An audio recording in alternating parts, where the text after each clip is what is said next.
Hello everyone, welcome to my channel. I am here to help you today. I know you use this video to fall asleep, so before that, like the video and subscribe to the channel. Also, where are you from and what time are you watching? Now get comfortable and relax. Case 1. This is the heartbreaking story of Laura Ackerson. Laura Ackerson entered the world on April 30th, 1984, born to Roger and Brenda Ackerson. From the start, Laura radiated joy, a bright, bubbly child with a warm and lively spirit. She spent her early years attending Grace Fellowship Church with her family, where she quickly became known for her sweet nature and gentle heart. While details about her early childhood remain scarce, everything changed for Laura in 1996. That year marked the collapse of what once seemed like a picture-perfect family. Her parents' constant fighting eventually led to divorce when Laura was just 12. The split hit her hard and left emotional scars that would linger. After the separation, Brenda took Laura and moved to Iowa. Laura later pursued graphic design at Kirkwood Community College, drawn by a natural flair for creativity. She had an instinct for art. Color, composition, and visual storytelling were second nature to her. Eventually, Laura relocated to Kingston, North Carolina, hoping for a fresh beginning. There, she attended a real estate school and found work in marketing and design. She also built a circle of close friends in nearby Raleigh. Having moved around so much growing up, Laura had never had a stable friend group. Finally, she felt like she belonged. In March 2007, while dining at a local restaurant, Laura met a man named Grant Hayes. Interestingly, they shared a birthday, April 30th, which sparked an immediate connection. Born in 1979 in Raleigh, Grant had a musical streak and a strong religious upbringing. He gained local recognition as a performer, playing small venues and bars, and had a magnetic personality that drew people in. Years before meeting Laura, Grant had married a woman named Emily Lovers, whom he'd fallen for soon after high school graduation. That relationship burned fast and bright, and then fizzled out. Their divorce left a deep mark on Grant, who had written love songs inspired by her. With the end of that marriage came a decline in his mental health. He was later diagnosed with bipolar disorder and depression, and prescribed powerful medications like lithium. But instead of sticking with treatment, Grant began self-medicating with alcohol and harder substances. As time passed, Grant's behavior grew more erratic. He dabbled in synthetic hallucinogens, which only amplified his worst traits: narcissism, paranoia, and aggression. He started having bizarre delusions, believing aliens controlled the government, and that he was a chosen one destined to survive the apocalypse by finding a spaceship. He even rejected modern medicine, including vaccines, convinced they were harmful. Despite his deteriorating mental state, Grant's music career was still afloat. He was booking regular gigs, and that's around the time Laura came into his life. To outsiders, Grant might have looked like a rising star. But behind closed doors, his relationship with Laura quickly became toxic. He was controlling, physically and emotionally abusive, and chronically unfaithful. Laura, already emotionally fragile from her childhood, struggled to break free. He isolated her from her friends and dictated nearly every part of her life, from her social circle to her daily routine. Shockingly, the couple tied the knot just months after meeting. Laura, longing for stability and love after years of emotional turmoil, believed she had found her fairy tale ending. But her friends were blindsided by the news. None of them even knew she was in a relationship, let alone married. Still, they stood by her, hoping she had made the right choice. Not long after Laura became pregnant, she was overjoyed, imagining a fresh chapter as a mother. Grant, on the other hand, wasn't thrilled. The news only intensified his possessiveness. When their son, Grant Jr., was born 9 months later, Laura poured every bit of love she had into him. Naming the baby after himself seemed like a classic move from Grant. Not necessarily a sentimental one, but more a display of ego. Laura adored her son. Meanwhile, Grant was still chasing gigs, cheating, and indulging in drugs, showing little interest in fatherhood. Eventually, he was offered a job in the Virgin Islands. He took it without hesitation, leaving Laura and their newborn behind in North Carolina. Whether or not he was actually working out there is unclear, but one thing's for sure: he wasn't alone. Grant began seeing a woman named Amanda Perry Tucker, a single mother and aspiring actress. Amanda had scored small, uncredited roles in shows like The Sopranos and The Stepford Wives, but her career hadn't taken off. And that's where another chapter in this tangled story begins. Grant Hayes was instantly drawn to Amanda Perry Tucker, and not just because of her charm. Amanda had money, nearly $200,000 in cash and $80,000 worth of jewelry, possibly from her previous divorce, though that's never been confirmed. At the time Grant met her, he was flat broke, no savings, no stability. But Amanda had resources, and that changed everything for him. Their relationship picked up quickly. For Grant, being with Amanda was more than romance. It was leverage. He flaunted the affair, making no effort to hide it from Laura. In fact, he used it as a weapon, taunting and ridiculing her at every opportunity. But then Laura did something Grant never saw coming. She'd had enough. After years of enduring his manipulation, betrayal, and cruelty, Laura finally stood up and said she was leaving him for good. Surprisingly, even people close to Grant supported her decision. His own family, along with his ex-wife Emily, encouraged Laura to walk away, fully aware of how toxic Grant really was. But then came a twist. Laura discovered she was pregnant again. Despite everything Grant had put her through, she gave him yet another chance. Though by now, it was more like chance number 10. That decision spoke volumes about how deeply Laura loved her children. She was willing to endure emotional hardship just to try and keep her family intact, likely driven by the pain of her own parents' divorce. Trying to make things work, Laura packed up her life and moved to the Virgin Islands with her son Grant Jr., hoping proximity might help fix things. But Grant didn't see her arrival as a loving gesture. To him, it was an inconvenience. With Laura around, he couldn't keep living a double life under her nose. Eventually, Laura gave birth to her second son. Sadly, the baby faced serious health issues right from the start, and the family needed better access to medical care. So they relocated back to North Carolina. Grant was furious about the move. He blamed Laura and the kids for dragging him away from potential opportunities in the Virgin Islands. Meanwhile, Amanda remained in the picture, now living in New York, and urged Grant to explore opportunities in the entertainment industry there. But Grant didn't go to New York for work. He went to be with Amanda, and he loved it. He was finally close to her, away from his responsibilities, and immersed in a city full of distractions. Eventually, he reached out to Laura with a surprising request. He asked if he could take Grant Jr. for a diaper modeling photo shoot, promising he'd bring him right back. Laura hesitated but agreed. She wanted her kids to know their father, despite everything. What she didn't know was that Grant had a completely different plan. When he didn't return their son as promised, Laura turned to Facebook for clues, and what she found shattered her. Grant had secretly married Amanda in New York and was now living with her. Along with Grant Jr., Laura was devastated. But the nightmare wasn't over. When she called to confront him, Grant dropped another bombshell, one that would flip her world upside down.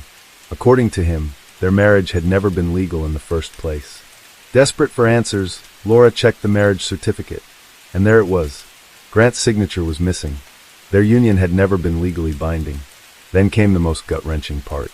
Grant and Amanda had filed for emergency custody of Grant Jr. and won. Because there was no formal custody agreement, and because Laura had no job or stable housing at the time, the court sided with Grant. He showed up to the hearings alone and claimed Laura was unfit. The court ruled in his favor, without ever hearing her side of the story. She went back to court and presented strong evidence, showing Grant's abusive behavior and unstable mental health. Her determination forced the court to order psychological evaluations for both parents. In the meantime, Laura was allowed to speak with her sons daily and see them on weekends. But even then, Grant and Amanda, now pregnant with his child, found ways to make those moments unbearable. They interrupted phone calls, limited her access to the boys, and did everything possible to keep Laura at a distance. Still, Laura held on. And then came the psych evaluation. Grant failed it, badly. The report noted that he had no real connection with his kids. The children were more comfortable, more at ease, and visibly happier with Laura. She, on the other hand, was described as a devoted and nurturing mother. Someone who put her children first, no matter the cost. The court took this seriously and ordered a more in-depth evaluation of Grant. Around the same time, Amanda gave birth to a baby girl, Lillian, on June 9, 2011. Following an intense custody battle, the court ruled in favor of a rotating 3-2 schedule between Laura and Grant, alternating 3 days with one parent, then 2 with the other. But by this point, Grant was barely holding himself together. His temper was worsening, and it was clear something was boiling beneath the surface. Then came the moment everything fell apart. On July 13, 2011, Laura had plans to meet her close friend and business partner, Chavin, later that evening. But she never showed up, and she never called. At first, Chavin didn't panic. Laura had mentioned earlier she needed to stop by Grant's place to pick up her boys. Her last known communication was a text she sent to Grant, letting him know she was on her way. He never replied. Days passed with no word, no calls, no texts, nothing. By July 18th, after 5 days of total silence, 27-year-old Laura Ackerson was officially reported missing by loved ones. Police acted fast. They searched her apartment, which looked completely normal. No sign of a struggle, nothing out of place. Surveillance footage showed her leaving the building, but never coming back. Their next stop was Grant and Amanda's apartment. Officers arrived with a search warrant and immediately sensed something was off. The couple wasn't home, but what was inside the apartment raised every red flag imaginable. The scent of bleach hit them like a wall. The space had been scrubbed top to bottom, suspiciously spotless. A few things were conspicuously missing. A shower curtain, a vacuum cleaner, several rugs. Patches on the floor were discolored, clearly scrubbed with harsh chemicals. But what really rattled investigators were 2 pieces of paper they discovered. The first was a handwritten song draft titled Man Killer. The lyrics painted a chilling picture of a woman being murdered, strangled to death. The second paper was a supposed agreement written and signed by Laura, stating she'd give up custody of her children to Grant for $25,000. Anyone who knew Laura would have immediately called foul. Her children were her everything. There was no price tag she'd ever put on being with them. This agreement screamed forgery. At that point, police knew time was critical. They needed to find Grant and Amanda fast. Security camera footage gave them a clearer timeline. After July 13th, Amanda was spotted with the kids at a local Chick-fil-A. Grant, meanwhile, was seen shopping in the early hours of July 14th at both Walmart and Target in Raleigh. But what he purchased was downright disturbing. Goggles, bleach, trash bags, tape, a reciprocating saw and blades, and a lint roller. That wasn't all. Later that day, Amanda called her daughter with a strange request to take care of the kids for most of the day. Then, on July 16th, Grant was caught making another unnerving purchase, large quantities of ice and coolers. Shortly afterward, he rented a U-Haul trailer. He, Amanda, and the 2 boys headed to Richmond, Texas, supposedly to visit Amanda's sister, Karen Barry. They arrived around July 19th, but Grant made yet another suspicious stop, this time at a local Home Depot. His shopping list? Heavy-duty gloves and 8 bottles of acid. Texas police, now collaborating with North Carolina authorities, paid a visit to Karen Barry. What she told them was alarming. On the night of July 19th, Grant and Amanda had asked to borrow a boat. They wanted to go out to Oyster Creek, a remote gator-filled canal with thick vegetation and murky water. Grant and Amanda asked whether the alligators in Oyster Creek ate humans, whether wild hogs could consume flesh, and whether bloodthirsty sharks were native to Texas waters. Karen assumed these were just strange city questions. But to investigators, it was clear they were scouting a body dump site. A team of officers was sent to Oyster Creek immediately. Another team combed the area for surveillance footage. Tragically, both efforts bore fruit. In Oyster Creek, after hours of carefully navigating dangerous waters, filled with reeds and lily pads, police discovered remains. They had found Laura. What was left of her had been so badly mutilated that even determining the exact cause of death was difficult.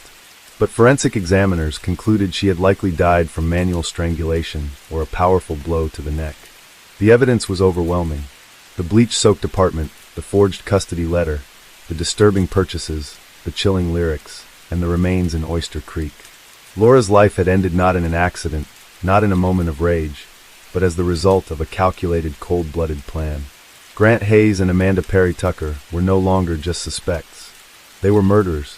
When investigators located Laura's car, a white 2006 Ford Focus, it was clear someone had gone to great lengths to clean it. The interior had been washed thoroughly, and there was visible damage to the rear of the vehicle. Then came even more damning footage. Surveillance showed Amanda near Karen Barry's home, discarding bottles of acid. Just 13 days after Laura was last seen, the case took a major turn. On July 25, 2011, Grant Hayes and Amanda Perry Tucker were arrested at Grant's parents' house in North Carolina. Both were charged in connection with Laura's death. Their trials were held separately, and as expected, each tried to shift the blame. Grant claimed that Laura had shown up at the apartment on July 13th and threatened Amanda. saying she'd take her daughter the same way her own sons had been taken. According to Grant, Amanda lashed out during the confrontation and killed Laura, while he only helped cover it up. Amanda, on the other hand, painted herself as a victim. She said Grant had been emotionally abusive and manipulative for years. Her version of events claimed that Laura and Grant got into a heated argument, and Laura accidentally hit her head during the fight, something Amanda conveniently didn't witness because she was in another room with the children. Amanda said that when Grant told her Laura was hurt, he instructed her to leave with the kids so he could call for help. She went to Chick-fil-A, and when she returned, Laura was gone. Grant then casually claimed that Laura was fine and had already left. It wasn't until they were in Texas, she said, that Grant confessed what had really happened, and then threatened her into helping him hide the truth. Despite their stories, the mountain of evidence said otherwise. Both Grant and Amanda pleaded not guilty, but the court didn't buy it. On September 16, 2013, Grant Hayes was sentenced to life in prison with no possibility of parole. His demeanor in court was chilling. He smiled, laughed, and showed no hint of remorse. It was as if he thought he was going on vacation, rather than facing justice for a brutal crime. Amanda's sentencing came months later, on February 19, 2014. She received a sentence of 13 to 16 years. During sentencing, the judge shared his perspective plainly. He believed Amanda could have stopped what happened to Laura. Instead, she chose to be a participant. She may have expressed remorse in court, but many questioned whether it was genuine or just another performance. But that wasn't the end for Amanda. Texas authorities charged her separately for tampering with evidence, and she was hit with an additional 20-year sentence. As for how this horrifying crime actually unfolded, investigators believe Grant lured Laura to his apartment under false pretenses. She was told she'd be able to see her boys, maybe even take them home. Grant may have even lied and said he was ready to give her full custody. That's the only explanation for why Laura would travel all the way from Kingston to Raleigh alone, especially when her friends had warned her never to meet Grant without backup. Tragically, Laura walked straight into a trap. One theory suggests that once she arrived, Grant and Amanda forced her to write and sign the so-called custody letter, threatening her with the loss of her children if she didn't comply. Then, she was attacked, either strangled or struck with a fatal blow. It was cold, calculated, and devastatingly cruel. Why? Likely because Grant wanted Laura gone for good, out of the picture, so he could continue his life with Amanda, free of custody battles and court hearings. But the ultimate irony? Amanda and Grant divorced just a year later, in October 2014. Everything he did, all the lies, the violence, the destruction, ended in nothing. Today, Laura's two sons, along with Amanda's daughter Lillian, in the care of Grant's parents. Thankfully, they are loving and nurturing, the exact opposite of their father. But it's heartbreaking to think of the childhood these boys lost, growing up without their mother because of their father's selfishness. Laura Ackerson was a vibrant, loving, creative woman, a devoted mother, a loyal friend, and a daughter who deserved so much more. Her death was the result of manipulation, control, and cruelty at its worst. And it's a powerful reminder of the importance of knowing your worth, setting boundaries, and walking away from those who mean you harm, no matter how much love you think you have to give. Laura didn't get the chance to start fresh, but maybe her story will help someone else realize. It's never too late to choose yourself. Case 2. It was a cool October afternoon in Conway, New Hampshire. Abby Hernandez had just finished her school day. She was only 3 days away from turning 15 and was wearing her favorite new boots, an early birthday gift from her mom. As she walked home, texting her boyfriend, everything seemed normal. It was a walk she'd done many times before. But then a car pulled up beside her, and everything changed. Abby was gone, and no one knew where she was or what had happened to her. Abby Hernandez, who most people simply called Abby, came into the world on October 12, 1998, in Manchester, New Hampshire. Her parents, Xenia and Ruben Hernandez, were thrilled to welcome her. Growing up, Abby was known for her bright personality. She was cheerful, full of energy, and got along with just about everyone. She liked to call herself a tomboy, and she totally embraced that label. Abby had a deep love for sports and a big soft spot for classic rock. Her outfits, her attitude, it all reflected that cool, laid-back style. At the time of the incident, Abby was dating a boy named Jimmy Campbell. The two were inseparable, and everyone around them could see how much Jimmy adored her. Their relationship was the kind people envied, genuine, and full of affection. Life hadn't always been easy, though. When Abby was still young, her parents divorced. After that, Xenia raised Abby and her sister Sarah on her own. Even with this big shift in their family dynamic, Abby kept her positive outlook. She didn't dwell on things she couldn't change, and was known for staying optimistic, no matter what came her way. But everything would take a tragic turn on what started as just another ordinary day in October 2013. October 9th, 2013, began like any other school day for Abby. She was just a few days away from celebrating her 15th birthday, something she'd been looking forward to for weeks. That morning, she chose to wear a gray sweatshirt, black yoga pants, and a brand new pair of black-heeled boots. Her birthday present from her mom, which she was wearing for the first time. Anyone who's ever worn new shoes knows that first day pain, and Abby was feeling it hard. Her best friend, Miranda, noticed how she limped around school, clearly uncomfortable. Still, she made it through the day, smiling, chatting with friends, and even snapping some pictures. But that afternoon, something went terribly wrong. Xenia expected her daughter to walk through the door after school like usual, but Abby never came home. Normally, she took the bus, but she sometimes enjoyed walking back if the weather was nice and the mood struck her. Since the walk was short, Xenia figured maybe this was one of those days. Of course, she had no idea how painful those new boots had made Abby's walk that day. As time passed and the sky darkened, Xenia's concern grew. She called Abby's phone, but there was no answer. Panic quickly set in. Xenia drove to the school and spoke to the librarian, desperately asking if anyone had seen her daughter. The answer left her frozen. Abby had left school on foot hours earlier. At 7 p.m. that night, Xenia reported her 14-year-old daughter missing. The police jumped into action right away. Conway was a small community, and news of Abby's disappearance spread quickly. Investigators reviewed security footage from the school and spotted Abby leaving the building at exactly 2:29 p.m., walking toward home just like she usually would. She had her backpack on and was still wearing the same clothes. Nothing appeared out of the ordinary. There was no sign that she had run away. Her room was untouched, and none of her belongings were missing. Still, the investigators needed to ask all the standard questions. Had Abby been acting strange? Was she upset about something? Could she have been planning to leave? Everyone who knew her, friends, teachers, family, dismissed those ideas right away.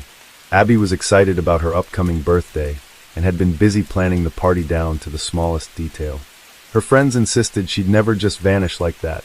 With no time to waste, police began canvassing the town, sharing Abby's photo with the public and organizing search efforts. Volunteers joined in, hoping to bring her home safe. The search for Abby had begun. Volunteers from all around came together in hopes of finding Abby. They searched tirelessly on foot and from the air. Even the FBI joined the case early on, bringing more eyes, expertise, and urgency. Despite all the effort, though, no trace of Abby was found. Within just a few days, the police were flooded with hundreds of tips. Investigators went through them one by one, chasing every possible lead. They also held frequent press conferences, keeping the public updated and trying to maintain hope. But as days passed without any progress, unease grew in the community. A dedicated website called Bring Abby Home was created, filled with photos and videos of Abby, keeping her story alive and urging people to help bring her back. Then came October 12th, Abby's 15th birthday. Instead of blowing out candles or unwrapping presents, her family held a candlelight vigil. Neighbors and friends gathered together, sang happy birthday, and prayed for Abby's safe return. It was a heartbreaking moment. Xenia, her mother, was trying to stay strong, not just for Abby, but also for her other daughter, Sarah. But the weight of the unknown was crushing. Some days, hope felt impossible. Meanwhile, detectives kept at it. They pulled Abby's phone records and saw that her last location pinged about a mile from home. After that, the phone went completely dark. Text messages didn't reveal anything suspicious either. The last person Abby had messaged was her boyfriend, Jimmy, who had been taking the bus home around the same time. He was questioned, of course, but it quickly became clear Jimmy had nothing to do with her disappearance. Their relationship had been genuine and loving. Weeks passed. On November 6, 2013, almost a month after Abby vanished, Xenia was sorting through her mail when one envelope caught her attention. It was postmarked October 23rd, exactly 2 weeks after Abby went missing. Something about it felt significant. When Xenia opened the letter and began to read, her heart stopped. It was from Abby. The handwriting was unmistakably hers, though the tone and wording felt off. The letter said she was safe, that she loved her family, and that she had run away. She urged her mom not to lose hope. Zinnia read the letter over and over, but something didn't sit right. It was Abby's writing, yes, but not her voice. Zinnia handed the letter over to authorities immediately. While it shocked everyone, investigators weren't convinced by its contents. To them, the message felt forced, too polished, like someone had told Abby exactly what to write. DNA testing confirmed that the letter was indeed written by Abby, but detectives believed she hadn't written it freely. They didn't buy the runaway story for a second, and thankfully, they didn't stop investigating. Months went by with no sign of Abby. Then, on March 17, 2014, something unexpected happened. Roughly 30 miles from Conway, a woman was involved in a car accident. But instead of a typical exchange, the other driver pulled out a weapon and brutally attacked her. It was a terrifying encounter. The attacker was quickly arrested. At first, the incident seemed random, but investigators had a gut feeling this man might somehow be connected to Abby's case. They weren't ready to share why publicly, but something about him raised red flags. That man was 34-year-old Nathaniel Nate Kibbe. He was an odd and intense person, deeply into guns, the Constitution, and extremist political ideas. Investigators confiscated dozens of firearms from his home. He didn't put up a fight, but during the search of his remote property, police spotted a large shipping container tucked behind his house. It stood out immediately. When asked about it, Nate became defensive, insisting that the warrant only allowed them to seize his weapons, not to look elsewhere. Legally, the officers had to comply. So after collecting the firearms, they left, completely unaware that behind that container door was Abby Hernandez. Yes, Nate was Abby's kidnapper. But how did he manage to abduct her in the first place?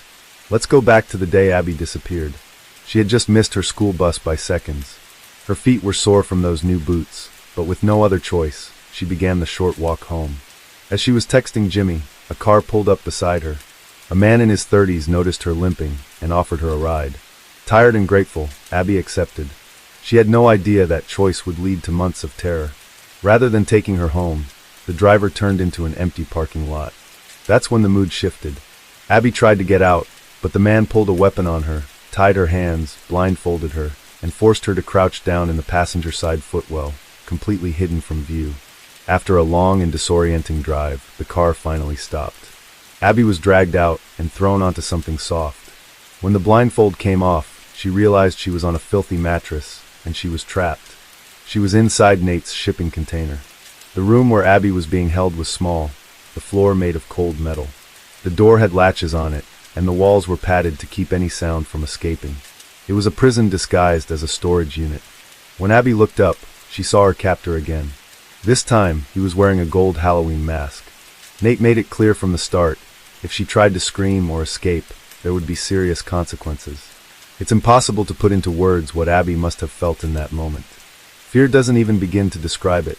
Almost immediately, the nightmare began. Nate, who was both cruel and twisted, started a pattern of abuse and control. Even though she was already locked away in the shipping container, he kept her tied up for days at a time. He used devices like stun guns and shock collars to hurt her, for no reason other than his own sick satisfaction. And tragically, Abby was also repeatedly assaulted. Despite everything she was enduring, Abby refused to give up. Deep down, she clung to a powerful desire to survive and to one day return home. In the early weeks of her captivity, while Abby's family and police were appearing on the news, holding out hope, Nate would use those moments to taunt her. He'd tell her how close her family was, how hard they were looking for her, then twist the knife by reminding her that she was still stuck, still unseen. It was psychological torture, meant to break her spirit. But strangely, seeing her mom crying on TV didn't defeat Abby, it fueled her. It gave her a reason to keep going, a reason to fight. 2 weeks after she was taken, Nate forced Abby to write a letter to her mother, the same one Zinnia received in early November. Nate believed the letter would throw off the police. And though Abby did what he asked, she secretly scratched the words help and kidnap into the paper with her fingernails. But Nate noticed. He made her do it all over again and sent out the cleaner version. Still, the abuse continued. Months passed. At around the 6-month mark, Abby had a realization. She had some power in this horrible situation. She noticed that if she talked to Nate like a friend, acted calm and cooperative, he let his guard down. So she started to engage him in small conversations. Over time, Nate developed a strange emotional connection to her. one that Abby quietly used to her advantage. Nate began referring to her as the closest thing he had to a daughter. He'd sit and talk for hours about his life, his conspiracy theories, his obsession with the Constitution. He even let her read books and eventually removed her blindfold, allowing her to see his face for the first time. It was then, through one of those books, a cookbook with the name Nate written inside, that Abby finally learned her abductor's real name. That was a turning point. Abby discovered more about Nate. He admired the Gadsden flag and had strong libertarian beliefs. He filled their conversations with political rants, as if he were teaching a class. She listened, quietly learning everything she could. She also learned about another part of Nate's life. He printed counterfeit money. He saw it as his way of getting back at a government he loathed. In an attempt to earn more trust, Abby even helped him with the fake bills. She figured the more useful and non-threatening she seemed, the better chance she had of surviving. Eventually, the constant abuse started to lessen, though it didn't stop completely. Around this time, Nate began hiring sex workers and paying them with counterfeit money. He wasn't just exploiting them, he was scamming them too. One of those women was 27-year-old Lauren Monday. The day after meeting Nate, she tried to use the money he'd given her and realized it was fake. Furious, she called him, threatening to go to the police. Nate hadn't given Lauren his real name, but he slipped up. His email address included his full name. On top of that, Lauren was able to give investigators a clear description of his car. This was a major break. Shortly after Lauren's call, Nate burst into the container in a panic. He was angry and unsettled, but Abby knew better than to react. She stayed calm, asked him what was wrong, and listened. She'd gotten used to his rants by now, and she knew it was safer to stay quiet and let him talk. Then, something unexpected happened. Nate walked over to Abby and handed her a plastic bag containing her clothes. "I need to get you out of here," he said. Abby didn't know what that meant. Was he moving her to another location, killing her, letting her go? She had no idea. Her heart was racing. He put her in the car and started driving. They drove for what felt like forever, and Abby tried to read the signs. Though she had learned to anticipate Nate's moods, this was different. He seemed more erratic than usual. Then she looked out the window. Recognition hit her like a wave. Nate was driving her back to the exact spot where he'd taken her, the same place where it all started. Without another word, he pulled over, told her to get out, and then he drove off. Abby slammed the car door shut and watched as Nate drove off, disappearing down the road. She stood there, frozen in disbelief. Part of her wanted to celebrate, scream, cry, anything to release the rush of emotions surging through her. But fear lingered. What if he changed his mind? What if he came back? Still wearing the same clothes from the day she vanished 9 months earlier, Abby began the walk home. Each step was filled with uncertainty. It felt surreal, like she was dreaming. But she kept going, until finally she reached her front door. Inside, Xenia was in the living room, overwhelmed by the same sorrow that had haunted her for months. Then Abby's voice, a soft call from the entryway. Xenia froze, thinking her mind was playing tricks on her. But when she turned around and saw her daughter standing there, alive, everything stopped. She was transported back to that awful October night when her world fell apart. And now, suddenly, the one thing she prayed for had come true. The emotions between them were indescribable. Xenia had lived every single day hoping, begging for this moment. And now, here Abby was, standing in front of her, safe, breathing. But the nightmare wasn't over. Though Abby had escaped, Nate was still out there. And opening up about what had happened was incredibly difficult for her. Just before letting her go, Nate had made one final threat. If she ever talked to the police, he would find her and her family. And it wouldn't end well. That threat was enough to silence Abby. Her instinct was to protect the people she loved, even if that meant keeping quiet about her abduction. Because of her silence, rumors spread quickly. People began questioning her story. Some accused her of lying, claiming she ran away and made the whole kidnapping up.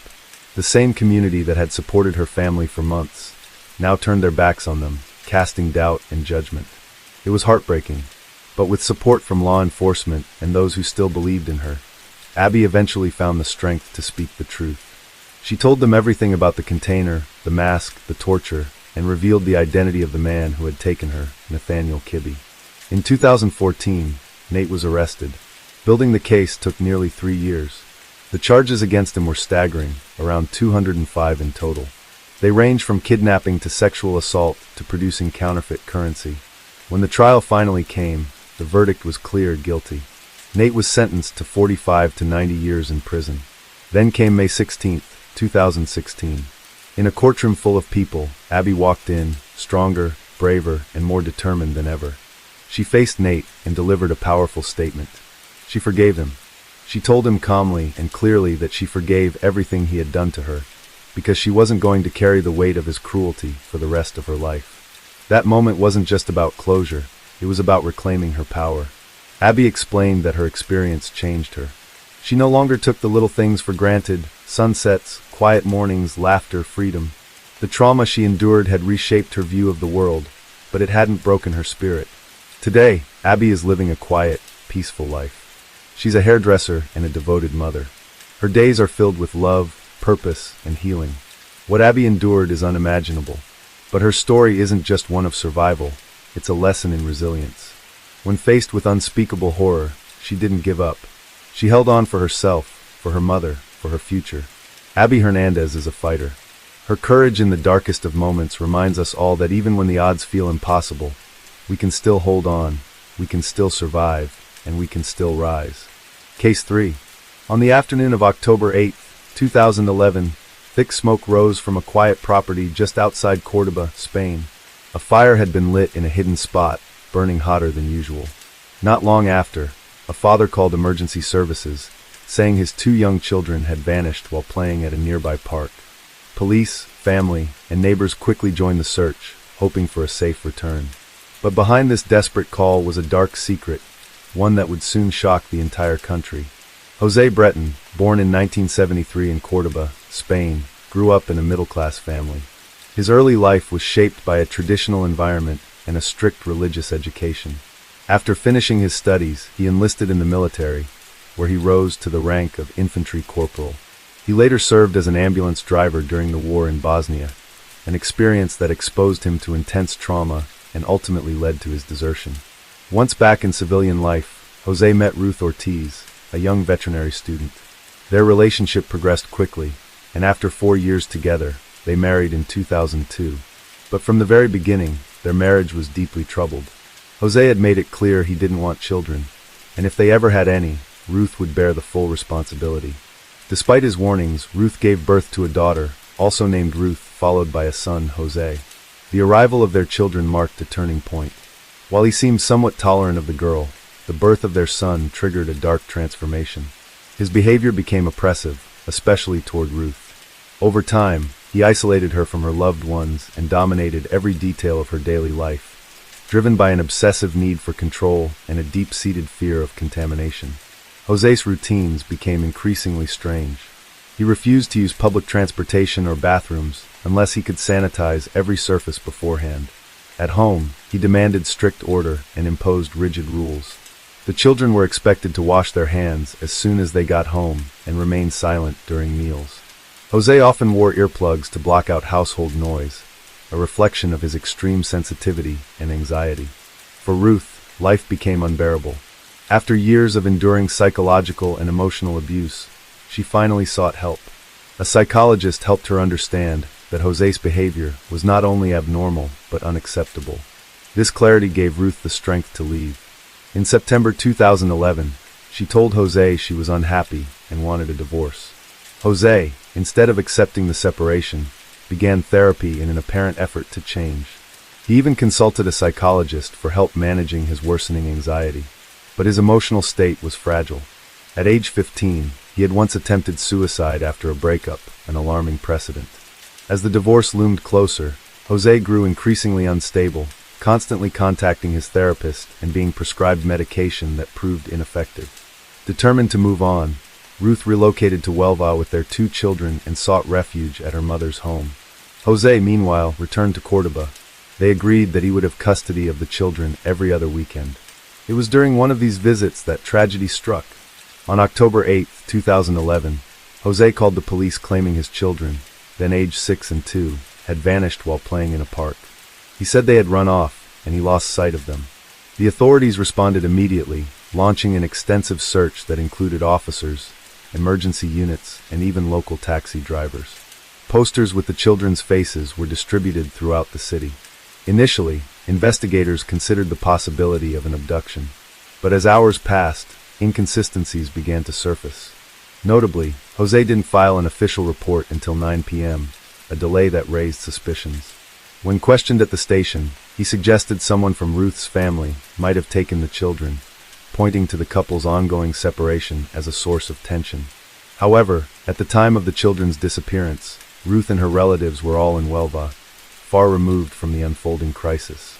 Upon hearing the news, Ruth immediately suspected Jose and traveled back to Córdoba. She organized a vigil with neighbors and family, praying for her children's safe return. As the investigation progressed, authorities began to focus on Jose's mental state. His history of controlling behavior and emotional instability made him a prime suspect. Detectives noticed that his statements didn't add up. He first claimed the children had disappeared while walking with him, but later said he had arrived by car and was momentarily distracted by a text message. He also claimed that earlier that day, his children had been with his sister before he took them to his rural property on the outskirts of Córdoba, arriving there around 1:15 p.m.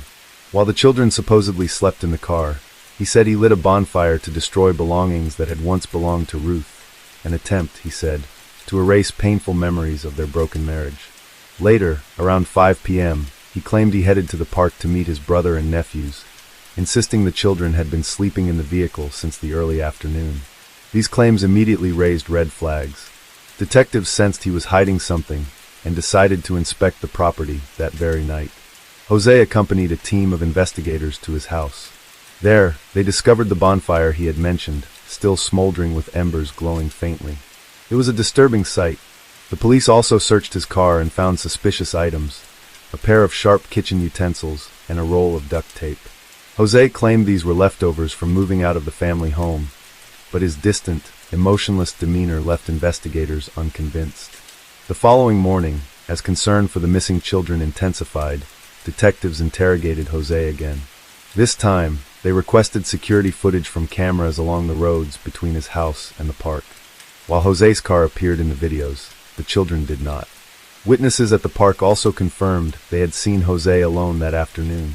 With suspicions mounting, investigators returned to Jose's house for a second, more thorough examination of the bonfire.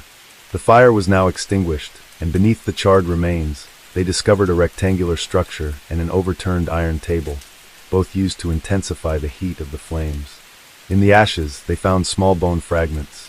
The possibility that these were human remains sent shockwaves through the team, but Jose downplayed the discovery, claiming he had only burned Ruth's personal belongings, books, clothing, and even preserved animals from her veterinary studies. Despite his explanation, investigators informed Ruth of the disturbing find and told her a forensic anthropologist would be brought in to examine the material. The experts studied the remains after they had been collected by police and concluded that the bones did not appear to be human. Instead, they belonged to various animals, mostly rodents and small carnivores. Still, authorities didn't rule Jose out. His behavior remained suspicious, and he showed none of the distress expected from a father whose children had vanished. Attention focused squarely on the bonfire. Forensic analysis revealed that it had been fueled with gasoline and roughly 600 pounds of firewood. Neighbors later reported seeing the fire burning as early as 3 p.m. and described the smoke as thick and foul-smelling, visible from several miles away. These details contradicted Jose's story and strengthened the theory that something horrific had occurred during the time he claimed the children were asleep. Investigators began to suspect that the children's bodies may have been destroyed in the fire. They dug beneath the bonfire, hoping to find conclusive evidence, but came up empty. Unfortunately, the excavation destroyed much of the original fire site, eliminating potential forensic clues. Pressure mounted. Jose was urged to confess, but he continued to deny any wrongdoing. Meanwhile, Ruth and her family, along with members of the local community, kept searching, clinging to hope.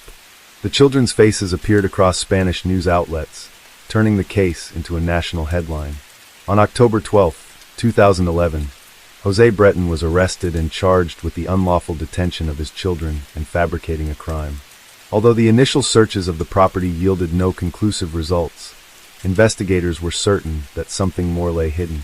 Convinced that Jose's house held the key to the truth, they brought in a ground-penetrating radar expert and divided the land into sections, determined to skin every inch for buried evidence. The search for answers had become relentless. After 3 weeks without any breakthrough, a judge ordered Jose to remain in pretrial detention. Search teams expanded their efforts, deploying tracking dogs in hopes of uncovering buried remains. But again, nothing turned up. Authorities explored every lead, inspecting quarries, wells, lakes, and rivers using specialized divers and helicopters. Despite these exhaustive efforts, no solid evidence emerged. Desperate for answers, investigators reviewed Jose's mobile phone activity and examined additional locations where the children's bodies could have been hidden. Still, the search came up empty. By the end of 2011, the year closed without a single clue to suggest what had truly happened to the children. In early 2012, the authorities officially suspended the searches, convinced the children had never reached the park, contrary to Jose's claims. The case took another troubling turn when Jose attempted to take his own life in his prison cell. Though the injuries were minor, he was transferred to the prison infirmary. Public opinion remained divided. While many viewed Jose with suspicion, some members of his family continued to defend him publicly, insisting he would never harm his children. They clung to the belief that the children were alive and possibly hidden somewhere by someone close to them. This hope was fueled by scattered reports of alleged sightings, even from abroad. Theories involving potential accomplices began to surface, adding another layer of complexity to the case.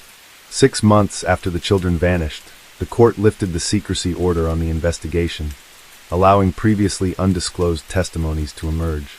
Witnesses described Jose as jealous and vengeful, details that cast new light on his character and added weight to the suspicions against him.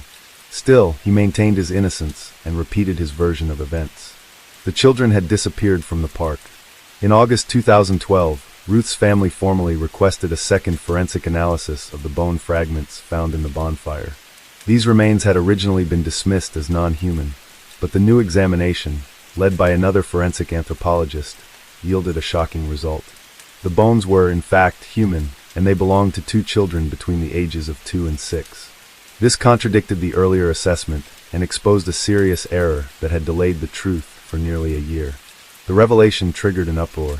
To eliminate any lingering doubts, a third analysis was commissioned, this time conducted by a team of forensic experts from a respected university in Madrid. Their findings confirmed the previous conclusion. The remains were unmistakably human and matched the profiles of 2 small children. Despite the defense's attempts to question the chain of custody and imply possible evidence tampering, authorities stood by the legitimacy of the forensic analyses.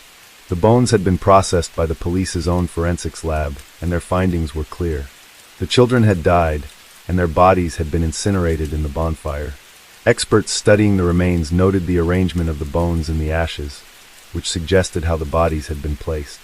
While it was impossible to determine whether the children were alive when the fire was set, the physical evidence strongly pointed to cremation. For Ruth, the discovery brought unimaginable grief, but also a painful sense of closure. She was finally able to lay her children to rest with dignity.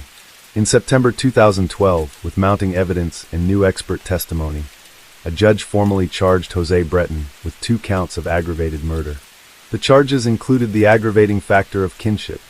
As he awaited trial, Jose underwent psychiatric evaluations to determine whether he suffered from any serious mental illness. While he showed traits of narcissistic and antisocial personality disorders, he was deemed mentally competent and fully aware of his actions. Even as the case built against him, Jose never confessed. Authorities concluded that he had killed his children as a calculated act of revenge against Ruth. According to the reconstruction of events, October 8, 2011 was the day Jose carried out his plan. From September 29 to October 7, he purchased sedatives after consulting a psychiatrist. Though he later denied acquiring the drugs, the investigation proved otherwise. These medications could have rendered the children unconscious, or even caused their deaths before they were placed in the fire. In the final days leading up to the tragedy, Jose Breton methodically set the pieces of his plan in place. In late September, he stockpiled firewood and purchased gasoline from a nearby station, preparing to carry out the act that would forever change the course of the investigation.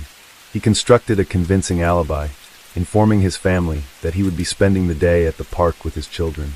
But in truth, his intentions were far more sinister. To strengthen the believability of his future story, Jose even ran a test. He briefly left his sister's children alone to observe how they reacted, an unsettling rehearsal for what was to come.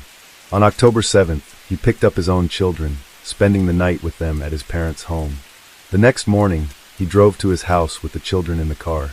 Before the journey, he had administered sedatives, medication previously obtained under the pretense of anxiety treatment, to keep them unconscious. Upon arrival, he attempted to call Ruth, but when she didn't answer, he continued with his plan undeterred. Jose prepared a large bonfire in a secluded area of the property. He placed the children's bodies beneath a metal table, doused the wood with gasoline, and ignited the fire. The intensity of the flames, fed by large quantities of fuel and dry wood, quickly reduced the remains to charred bone fragments. He tended to the fire for hours, until around 5:30 p.m. Afterward, he drove a short distance and parked near the park. There, he called his brother and mother, pretending to be with the children and reinforcing his fabricated timeline. Once he felt his alibi was secure, he began manipulating those around him. He made multiple calls to his family, urging them to join the search for the missing children. Eventually, he contacted emergency services, reporting their disappearance, and later appeared at the police station to file a formal report, fully aware that the story he told was a lie. The trial of Jose Breton began on June 17, 2013. From the outset, his demeanor was unsettling. His rigid posture, unblinking gaze, and calm expression added an eerie tension to an already harrowing case. The trial opened with testimony from witnesses, including both Jose and Ruth. Jose maintained his innocence, denying all accusations. He claimed he adored his children and would have given his life for them. Trying to shift the blame, he argued that the real failure was on the part of investigators, accusing them of wasting time on him instead of searching for his children. "It's unbelievable," he declared, "that we still don't know where my kids are." Ruth, in contrast, painted a clear picture of their toxic relationship. She spoke about years of unhappiness and detailed episodes of emotional and physical abuse, both toward her and the children. Through tears, she recalled one moment when Jose slapped their son in front of others, prompting her to step in and tell him to never do it again. Forensic officers testified that the evidence had been preserved properly, and specialists confirmed what investigators had long feared. The remains found in the fire were human. One of the most devastating moments came when Ruth's cousin took the stand. He testified that Jose had privately confessed on 3 separate occasions to killing the children. According to him, Jose chillingly stated, "You'll never find them alive. They're dead." Despite Jose Breton's persistent claims of innocence, the prosecution maintained throughout the trial that there was overwhelming evidence proving he had taken the lives of his children in an act of unspeakable cruelty, driven by revenge against his ex-wife. On July 12, 2013, after 3 days of deliberation, the jury found the 40-year-old guilty of murdering both children. The verdict marked a pivotal moment in the case. Jose sat expressionless as the judgment was read. For the families of the victims, the decision brought a step toward justice, though the path to healing remained long and painful. On July 22, 2013, the court sentenced Jose to 20 years in prison for each murder, plus an additional penalty for filing a false police report. In March 2014, a cassation appeal was filed, claiming violations of Jose's right to the presumption of innocence. However, the Supreme Court upheld the 40-year sentence. A year later, in 2015, the Provincial Court of Córdoba reduced his sentence to 25 years. The case returned to headlines in October 2016, when Jose allegedly attempted suicide in prison. His lawyer, however, suggested he had likely been assaulted by another inmate. After several weeks in a hospital, he returned to prison, where he continued to receive visitors, including his mother, who remained convinced of his innocence. Attention then shifted to the question of prison benefits. According to Spanish law, Jose could request temporary release after serving a quarter of his sentence, approximately 7 years. But in 2019, those requests were denied. Authorities cited his lack of remorse, refusal to acknowledge his crimes, and his failure to apologize or attempt restitution. In 2021, reports emerged that during a restorative justice therapy session, Jose had finally admitted his guilt. The confession reportedly occurred in a group therapy setting where he revealed to fellow inmates, many of them also convicted murderers, that he was in prison for killing his children. The case resurfaced in the public eye once more in March 2025. A Spanish newspaper published excerpts from a forthcoming book that included a series of confessions made by Jose. Through 60 letters and several interviews conducted while in prison since 2016, he at last admitted the truth. The revelations rekindled national grief and horror over one of Spain's most harrowing crimes. His letters also included a deep, albeit belated, apology to Ruth. He acknowledged he would never have the courage to face her in person and ask for forgiveness. While Ruth has spent the years honoring the memory of her children and fighting against domestic violence, the publication of José's confession validated the investigators' original findings and confirmed the strength of the evidence that led to his conviction. Though his sentence remains in effect, the confession could influence future decisions about his incarceration. Yet, due to the brutality of the crime and the lingering absence of genuine remorse, many believe that José's chances of obtaining benefits or sentence reductions should remain firmly out of reach. For the public, and especially for Ruth and her family, the case has once again stirred painful memories. A crime that had once seemed resolved has returned to the spotlight, reviving the anguish of a loss that will never fully heal. Subscribe now for more thrilling investigations. Case 4. Around 2 a.m., Sasha Samsudian got back to her apartment in downtown Orlando after a fun night out with friends. Security cameras showed her walking into the building, alone and ready to end the night. But later that day, police would show up at her door. What they found inside shocked everyone. The clues they uncovered led to a dark and unexpected truth, and the person responsible was someone no one ever imagined. At just 27 years old, Sasha Samsudian had carved out a promising life for herself. Based in Orlando, Florida, she worked as a social media manager for a local real estate agency, a job she was passionate about and excelled in. Described as energetic, sharp, and vibrant, Sasha was more than just a pretty face. Colleagues praised her professionalism, while friends admired her zest for life. She worked hard, celebrated often, and had a magnetic presence that lit up any room. Recently, she had moved into Uptown Place apartments at 911 North Orange Avenue, eager to embrace a new chapter in her life. The excitement was mutual. Sasha was thriving professionally and personally, and she was making every moment count. On the night of the Orlando soccer season finale, Sasha dressed in purple to cheer for her team. After a thrilling win, she joined friends at the Attic nightclub on East Pine Street to continue the celebration. Shortly after midnight, she decided to leave. It wasn't unusual. Her friends often split up for the night, planning to regroup later. Sasha had plans for breakfast the next morning with a friend, but when she didn't show up and didn't respond to calls or texts, he began to worry. Sasha was always connected, always responsive. Hours went by without a word. By afternoon, concern turned into alarm. Some of her friends went to check on her. In the parking lot of her apartment complex, Sasha's car was there. Inside the back seat was a baby shower gift she had planned to bring that day. They knocked on the door of Unit 345, but there was no answer. At 8 p.m., they called 911. When police entered the locked apartment, the living areas appeared untouched. But inside the bedroom, they made a horrifying discovery. Sasha's lifeless body was partially hidden under a duvet, with a hand visible at the edge of the bed. She had been brutally assaulted, raped, strangled, and beaten. Her body bore the signs of a struggle, with defensive wounds and abrasions. Her clothing had been torn, and the necklace she had worn was tangled in her hair. Her phone, purse, and key fob were missing. There was a strong smell of cleaning agents in the room, and suspicious bleach stains marked the bedsheets. Sasha's cleaning supply cabinet stood open, and a condom wrapper and shoe print were found nearby. Investigators noted something unusual. The toilet seat was up, a small but strange detail, considering Sasha lived alone. Fingerprints were found on the underside of the seat, and DNA was collected from her body during the autopsy. The medical examiner reported severe trauma to her neck, unlike anything he had seen before. Sasha had graduated from Seminole High School in Sanford, and the community was devastated. Police turned to the public for help, asking anyone who had seen anything in the early hours of that Saturday to come forward. Security footage from the apartment complex showed Sasha returning home just before 2 a.m. Cameras captured her in the hallway, but her entrance into the building was not straightforward. According to the on-site security guard, Stephen Duxbury, Sasha didn't have her key fob and entered when another resident opened the door. Duxbury admitted that he later found Sasha struggling to enter her apartment. She told him she might have left her keys in her car and asked him to walk with her. But moments after stepping outside, she turned back, claiming she suddenly remembered the door code. According to Duxbury, she rushed back inside alone. She never made it out again.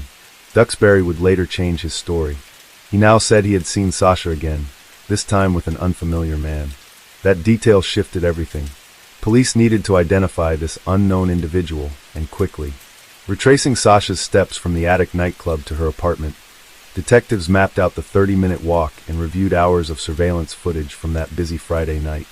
In several clips, Sasha stood out in white jeans and a purple top. At one point, a street camera captured her with 2 other people. Hoping for answers, police issued a press release asking those individuals to come forward. It worked.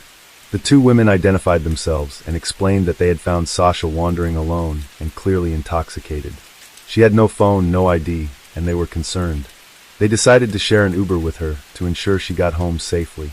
But before they could reach her destination, Sasha abruptly exited the car at a red light, recognizing Uptown Place and rushing toward the entrance. The women followed to make sure she got inside safely. When Sasha couldn't access the building without her fob, they encountered the security guard, Stephen Duxbury, who refused to let her in without identification. As they spoke, another resident opened the door, allowing Sasha to slip inside.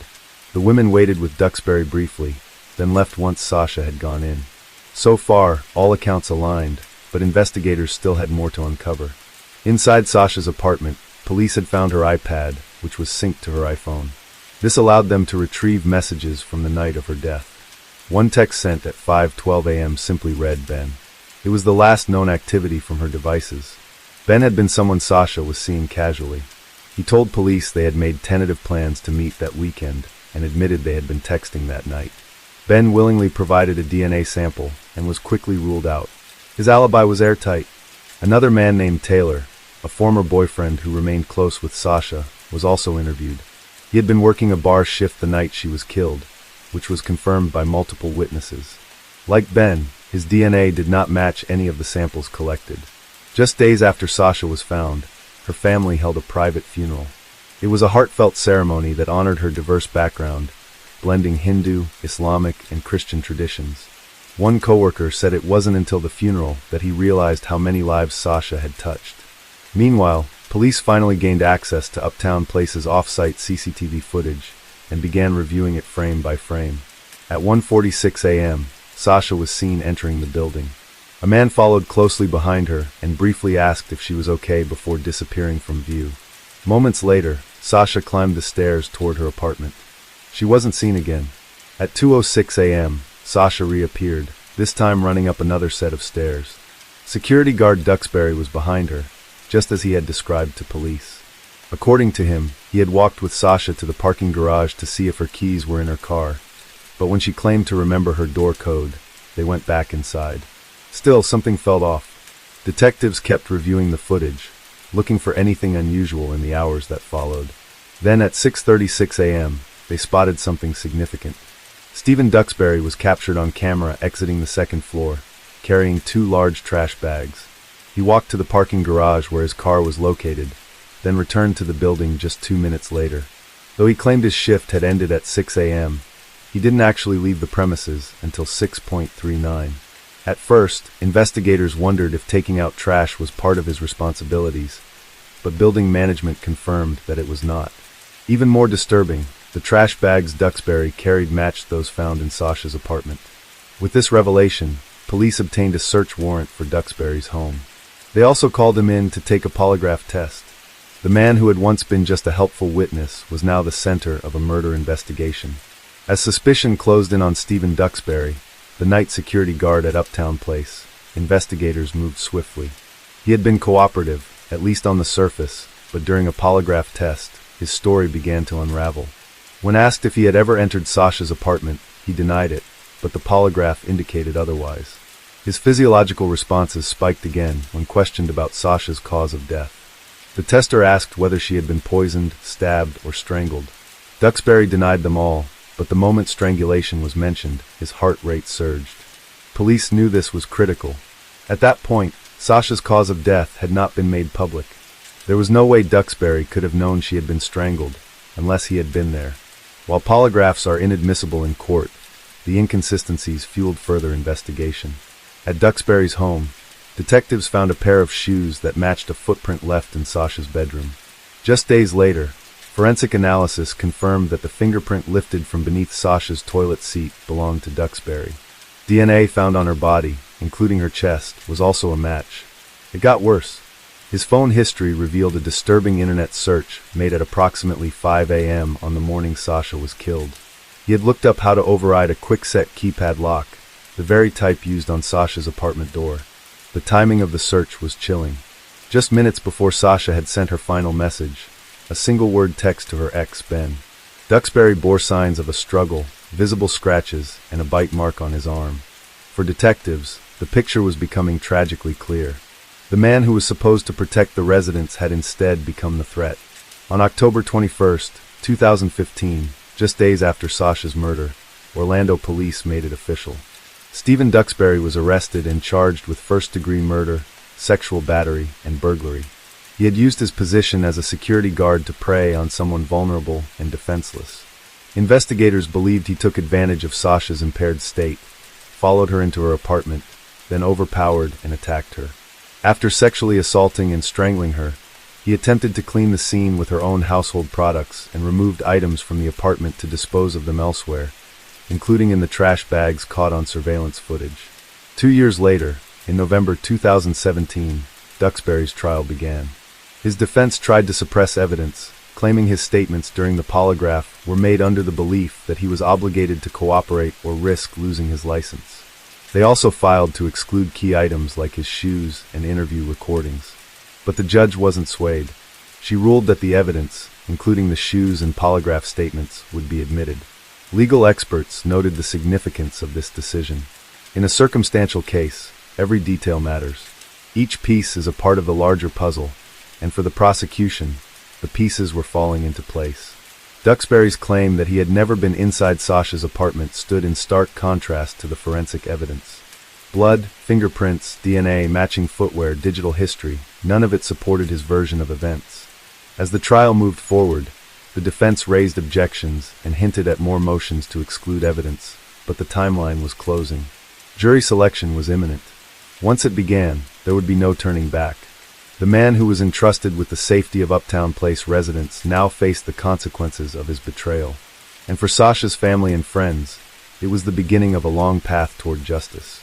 As the trial of Stephen Duxbury unfolded, his legal team pushed hard to cast doubt on the prosecution's case.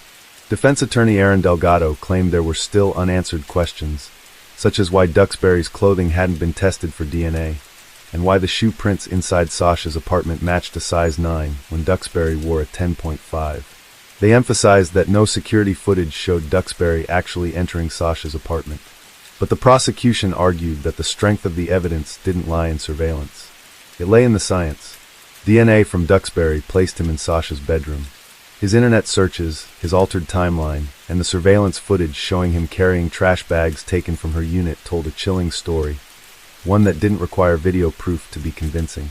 When asked about the injuries Sasha suffered, the medical examiner said the abrasions on her lower body could have been caused by a utility or security belt during intercourse. Duxbury's defense even floated the idea that the two had consensual sex, and that someone else could have entered afterward and committed the murder. But the prosecutor made the state's position clear. Her body doesn't lie. The crime scene doesn't lie. The trial lasted 7 days. After just 4 hours of jury deliberation, Stephen Duxbury was found guilty. He was sentenced to life in prison without the possibility of parole for the murder of Sasha Sampsidian. He also received an additional 15 years for attempted sexual battery with force and burglary with assault. The judge ordered the sentences to run consecutively. Duxbury remained silent when given the opportunity to speak after his sentencing. In a moment of quiet strength, Sasha's parents acknowledged the pain felt by Duxbury's family, particularly his mother, who sat quietly in the courtroom. But their grief was still raw. Sasha's mother voiced the heartbreak of all they had lost. No future birthdays, no wedding day to prepare for. Every time I attend a wedding, she said, I remember that we'll never have that for our daughter. The family's fight didn't end with the conviction. The Sampsidians filed a civil lawsuit against the Uptown Place apartment complex, its security company, Vital Security, and the manufacturer of the lock on Sasha's door, Spectra and Brands. The 102-page complaint alleged that a lot of complaints about Duxbury's behavior had been ignored, and that the keypad lock system he exploited was known to be flawed. Their attorney argued that the lock could have been easily compromised with something as basic as a screwdriver, citing articles detailing how the same model had failed in other instances. But the defense pushed back, claiming there was no way to prove a defect because the lock was never collected as evidence. It had been discarded by the unit owner after a new tenant moved in. In February 2019, Duxbury filed an appeal, challenging the court's denial of his motion to suppress statements he made and seeking to overturn his conviction for attempted sexual battery. His appeal was denied. Even with justice served, the Sampsidian family's grief remained ever present, but Ken and Tara turned that pain into purpose. In the years that followed, they worked closely with the Orange County Sheriff's Office, helping other families navigate the devastation of violent loss. Tara, once a trauma nurse, stepped away from her role after Sasha's death. Instead, she devoted herself to supporting victims and survivors, sharing stories, and listening to others through initiatives like the annual Victims' Rights Breakfast. Sasha Sampsidian was more than a victim. She was a bright, passionate young woman whose life touched everyone around her. She was a beautiful soul, one of her coworkers recalled. She cared deeply, laughed easily, and made an impact wherever she went. Her family and friends continue to honor her memory, keeping her warmth and spirit alive through action, advocacy, and love. Case 5. The story began in 2003 when Gabe Watson and his newlywed wife, Tina, decided to enjoy their honeymoon with a diving trip at the SS Yongala shipwreck area, off the coast of Australia. But the dream trip quickly turned into a tragedy. When diving to a depth of over 9 meters, Tina suddenly experienced a problem with her equipment. Panicked, she struggled in the water. Seeing this, Gabe swam over to try to pull his wife up, but the current was too strong, making it difficult for him. During the struggle, Tina accidentally knocked off Gabe's mask and air regulator, causing him to take a moment to regain his vision. When Gabe opened his eyes, he found that Tina had sunk too quickly. Knowing he couldn't save his wife, he tried to surface to get help. A professional diver immediately dove down to search for Tina, but it was too late. When they found her, Tina was lying at the bottom of the ocean lifeless. That heartbreaking moment was captured in this photo. If you look at the bottom right corner of the image, you'll see someone lying motionless at the ocean floor. That's Tina. But what made this case suspicious was Gabe's conflicting statements. Although he claimed to be a professional rescue diver with over 55 dives, he still couldn't save his newlywed wife. Even more suspiciously, just a few days before the fateful trip, Gabe had asked Tina to change her life insurance policy, making him the sole beneficiary. However, following her father's advice, Tina didn't make the change, though she told her husband she had. When questioned by the police, Gabe provided up to 16 different versions of the incident, each time with conflicting details. This raised suspicions about whether it was an accident or a meticulously planned scheme. Prosecutors presented 2 theories. Either Gabe was an arrogant, incompetent man who exaggerated his abilities and failed to save his wife. Or worse, he was a cold-blooded murderer who deliberately cut off Tina's air supply, causing her to pass out and slowly drown. Nevertheless, somehow, Gabe was only convicted of manslaughter and sentenced to 4.5 years in prison. What outraged Tina's family the most was that his sentence was reduced to just 18 months, and Gabe was quickly released. The second photo is just as chilling, capturing a murderer and his victim. In the photo, a man in a yellow sweater is holding a newborn baby while posing for a family photo. This moment seems perfectly normal, resembling any family album picture. But the truth is a heartbreaking story.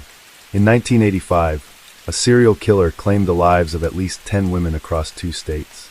Among them, the body of Lisa Stasi, a 19-year-old mother, was never found. Investigators also had no idea what had happened to Lisa's 4-month-old daughter Tiffany. 15 years later, in 2000, police arrested a man named John Edward Robinson for theft and assaulting a woman. When they searched his residence in Kansas, police discovered the remains of 2 missing women in a large barrel on his farm. After his arrest, John confessed that he was the serial killer responsible for a string of murders starting in 1984. The most shocking detail was that John was the man in the yellow sweater in the family photo, and the newborn baby he was holding was 4-month-old Tiffany. After murdering Tiffany's mother, John brought the baby home and gave her to his brother and sister-in-law to raise, knowing they desperately wanted a child. At that time, Tiffany's name had been changed to Heather Robinson. Shockingly, the Robinson family, including John's brother and sister-in-law, had no idea about the baby's true identity. They also didn't know that John was the notorious serial killer the police had been hunting. It wasn't until 2019, when Heather was 34 years old, that she agreed to an interview with a television station to talk about her life. Heather admitted that in 2000, when she was 15 years old, she learned the horrifying truth about her identity. For 15 years, she had known John as just an ordinary uncle, until the shocking revelation that he had murdered her mother. On the day the truth was revealed, she recalled her adoptive mother running up and down the stairs in panic, while her adoptive father broke down in tears. Later, John was sentenced to life imprisonment without parole and is currently serving his sentence in Kansas. On April 1st, 2014, Chris Kremers and Liz Fruin went for a walk in the dense forest near the Baru volcano in Boquete, Panama. Accompanying them was a small dog. Little did they know this would be their final journey. Chris and Liz were two girls from Amersfoort, the Netherlands. They had spent 6 months traveling and studying in Panama. Besides exploring nature, they planned to participate in volunteer activities, teaching local children to draw, do crafts, and learn Spanish. Before starting their fateful hike that day, the two girls posted on Facebook detailing their plans. They planned to visit local villages and have lunch with two fellow Dutchmen. By the evening of April 1st, only the dog returned, while Chris and Liz vanished without a trace. Their host noticed the unusual situation and immediately organized a search, but there was no sign of them. By the morning of April 2nd, the girls still hadn't shown up as scheduled. It was known that on April 2nd Chris and Liz had an appointment with a local guide for a hike in Boquete, but neither of them appeared. The incident quickly gained the attention of locals, authorities, and the families of the two girls from the Netherlands. Search efforts began, involving civilians, police, helicopters, and search dogs. But day after day, week after week, and then 2.5 months passed, and they remained mysteriously missing. When search efforts seemed to be hitting a dead end, a glimmer of hope emerged on June 14, 2014. A local woman discovered a blue backpack washed up on the riverbank, about an 8-hour walk from where the girls had disappeared.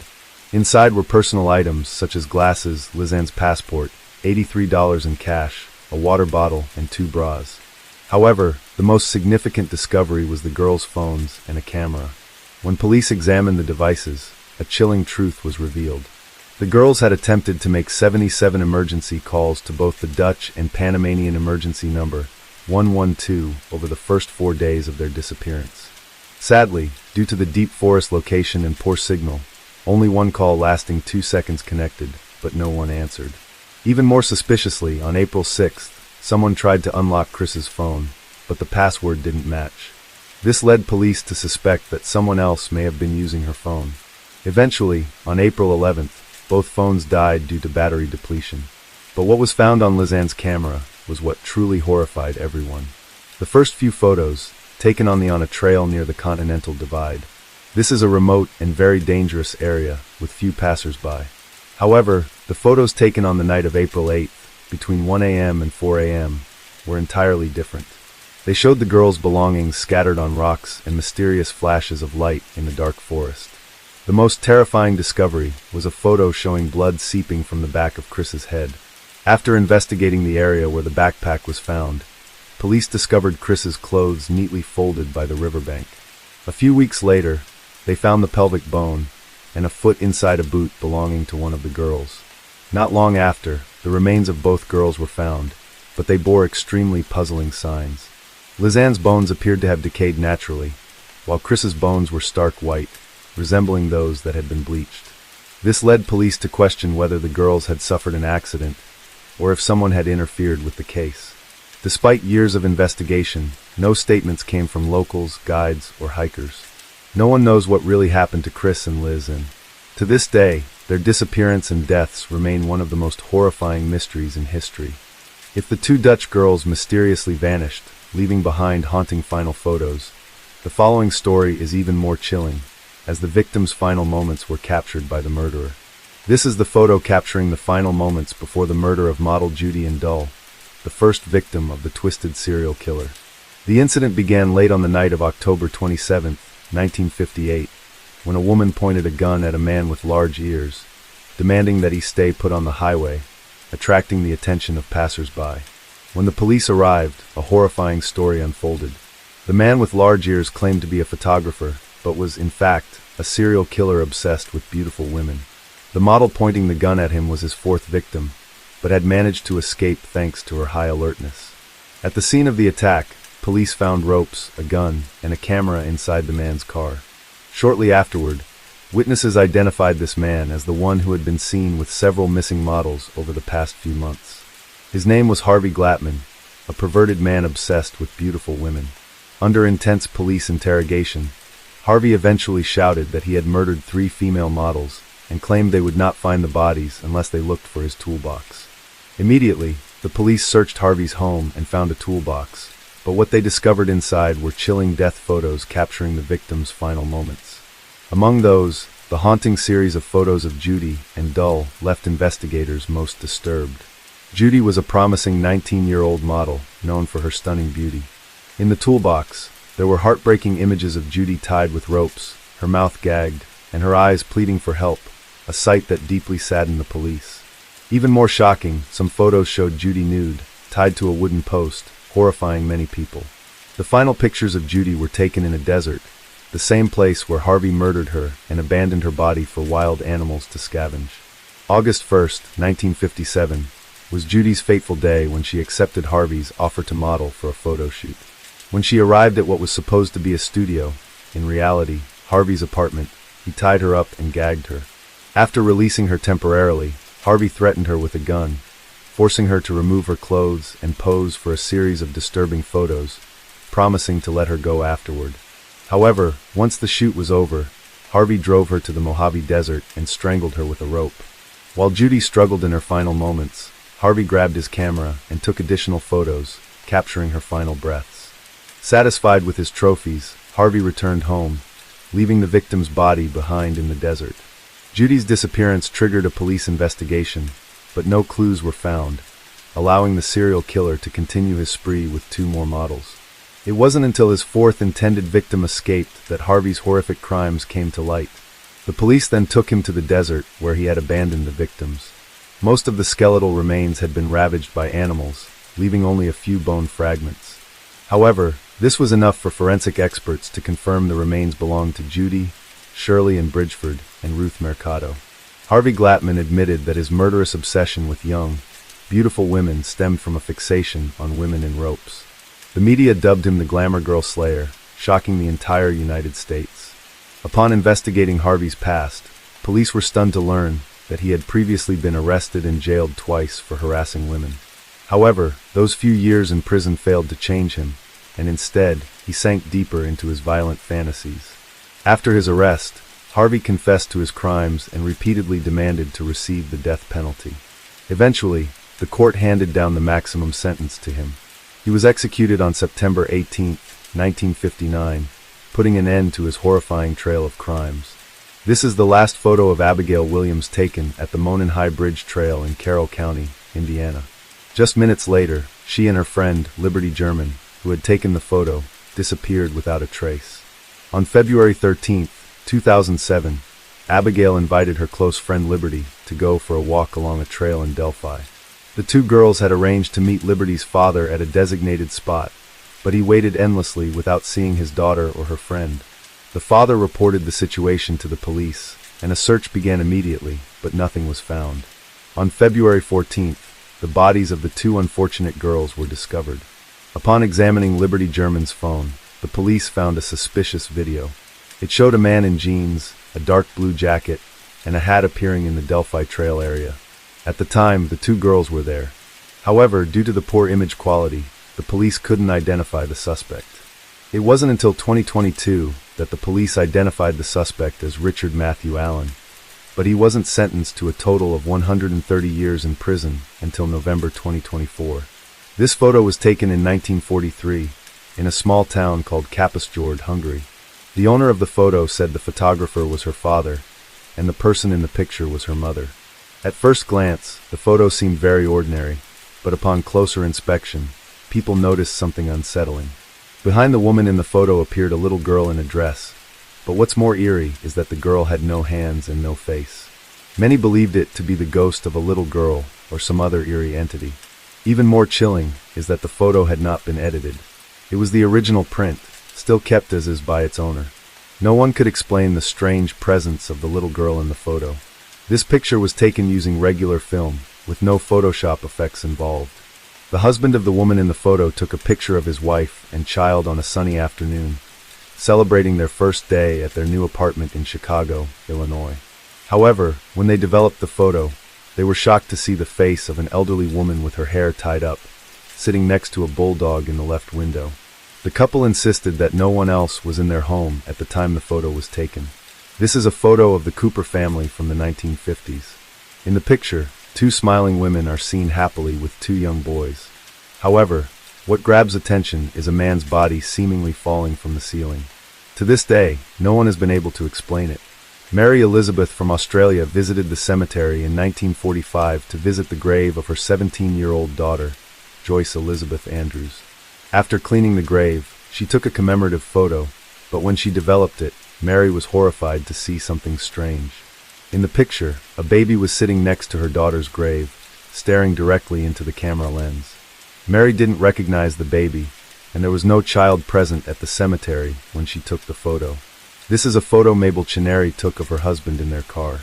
The photo was taken in 1959, when Mabel's husband was on his way to visit a relative's grave. Upon reviewing the photo, Mabel noticed a figure inside the car with glowing eyes, sitting in the back seat. Peter Berthelot took a photo of his wife Diane while she was praying in a church in Worsted, Norfolk. The couple believed they were alone in the quiet church, but when they developed the photo, Peter discovered something unusual behind his wife. The couple showed the photo to their parish priest, who claimed it was the spirit of a holy figure known for healing the common people. Jim Templeton and his wife took their daughter on vacation to Berg Marsh and captured many photos. When they returned home and reviewed the pictures, they discovered something very frightening in one of the photos of their daughter. It seemed that in the background behind the little girl, there was the ghostly figure of a man. The couple claimed that when they took the photo, there was no one else around. This photo was taken with a Nokia 7250 in Eastwood, Manila. In the picture, two girls are posing on the street at night, but a mysterious ghostly figure appears to be grabbing one of the women's arms. A woman named Jackie Rem, from Florian, Alabama, captured this moment during a visit to Six Flags Great America Amusement Park. At the time the photo was taken, it was drizzling with foggy conditions, yet the C-126 camera still clearly captured the image of a boy wearing a red sweater and a white collared shirt. The owner of the photo insisted that this was a ghost, as there was no boy present when she took the picture. Case 6. It was meant to be a normal night. Tracy Ocasio went out to watch a basketball game at her favorite bar in Oakey, Florida. She was 27, full of dreams, and had every intention of going home after the game. But something changed that night. She met a man she didn't know well. She gave him a ride, and after that, she disappeared. The next day, her phone was off. Her car was found, left behind on a quiet, dark street. But Tracy was nowhere to be found. What really happened that night? And who was the last person to see her? Tracy Ocasio came into the world in 1982, born to Elizabeth, affectionately known as Liz, and Joseph Ocasio in the quiet town of Ocoee, Florida. From the very start, Tracy had a special connection with her father and was proudly known as a daddy's girl. Her heart was full of ambition and curiosity. She dreamed of pursuing a career in radiology and had an undeniable love for animals. Her pets ranged from scorpions and lizards to a fluffy cat named Cookie. Tracy also had a creative side. She loved crafting handmade jewelry during her downtime and often immersed herself in books, especially stories rooted in history and ancient civilizations like World War II and Rome. The Ocasio household was tightly knit. Tracy, even when out for the day, never failed to call her mom, keeping her updated on the little details of her life. After finishing high school, she picked up work as a waitress at a nearby restaurant while also enrolling in online college classes to chase her academic goals. At one point, Tracy left home to start a new chapter with her fiancé. But the engagement didn't last, and she eventually moved back in with her parents, a change they welcomed with open arms. Despite the setback, life at home was good, and she leaned on the comfort of family. Sports, particularly basketball, were something she and her dad deeply bonded over. The Orlando Magic was their team, and watching games together became a cherished ritual that Tracy never skipped. By age 27, Tracy was living a full and hopeful life. She had goals, strong family ties, and a clear sense of direction. But then came the day that changed everything. On May 26, 2009, Tracy was excited for the Orlando Magic playoff game against the Cleveland Cavaliers.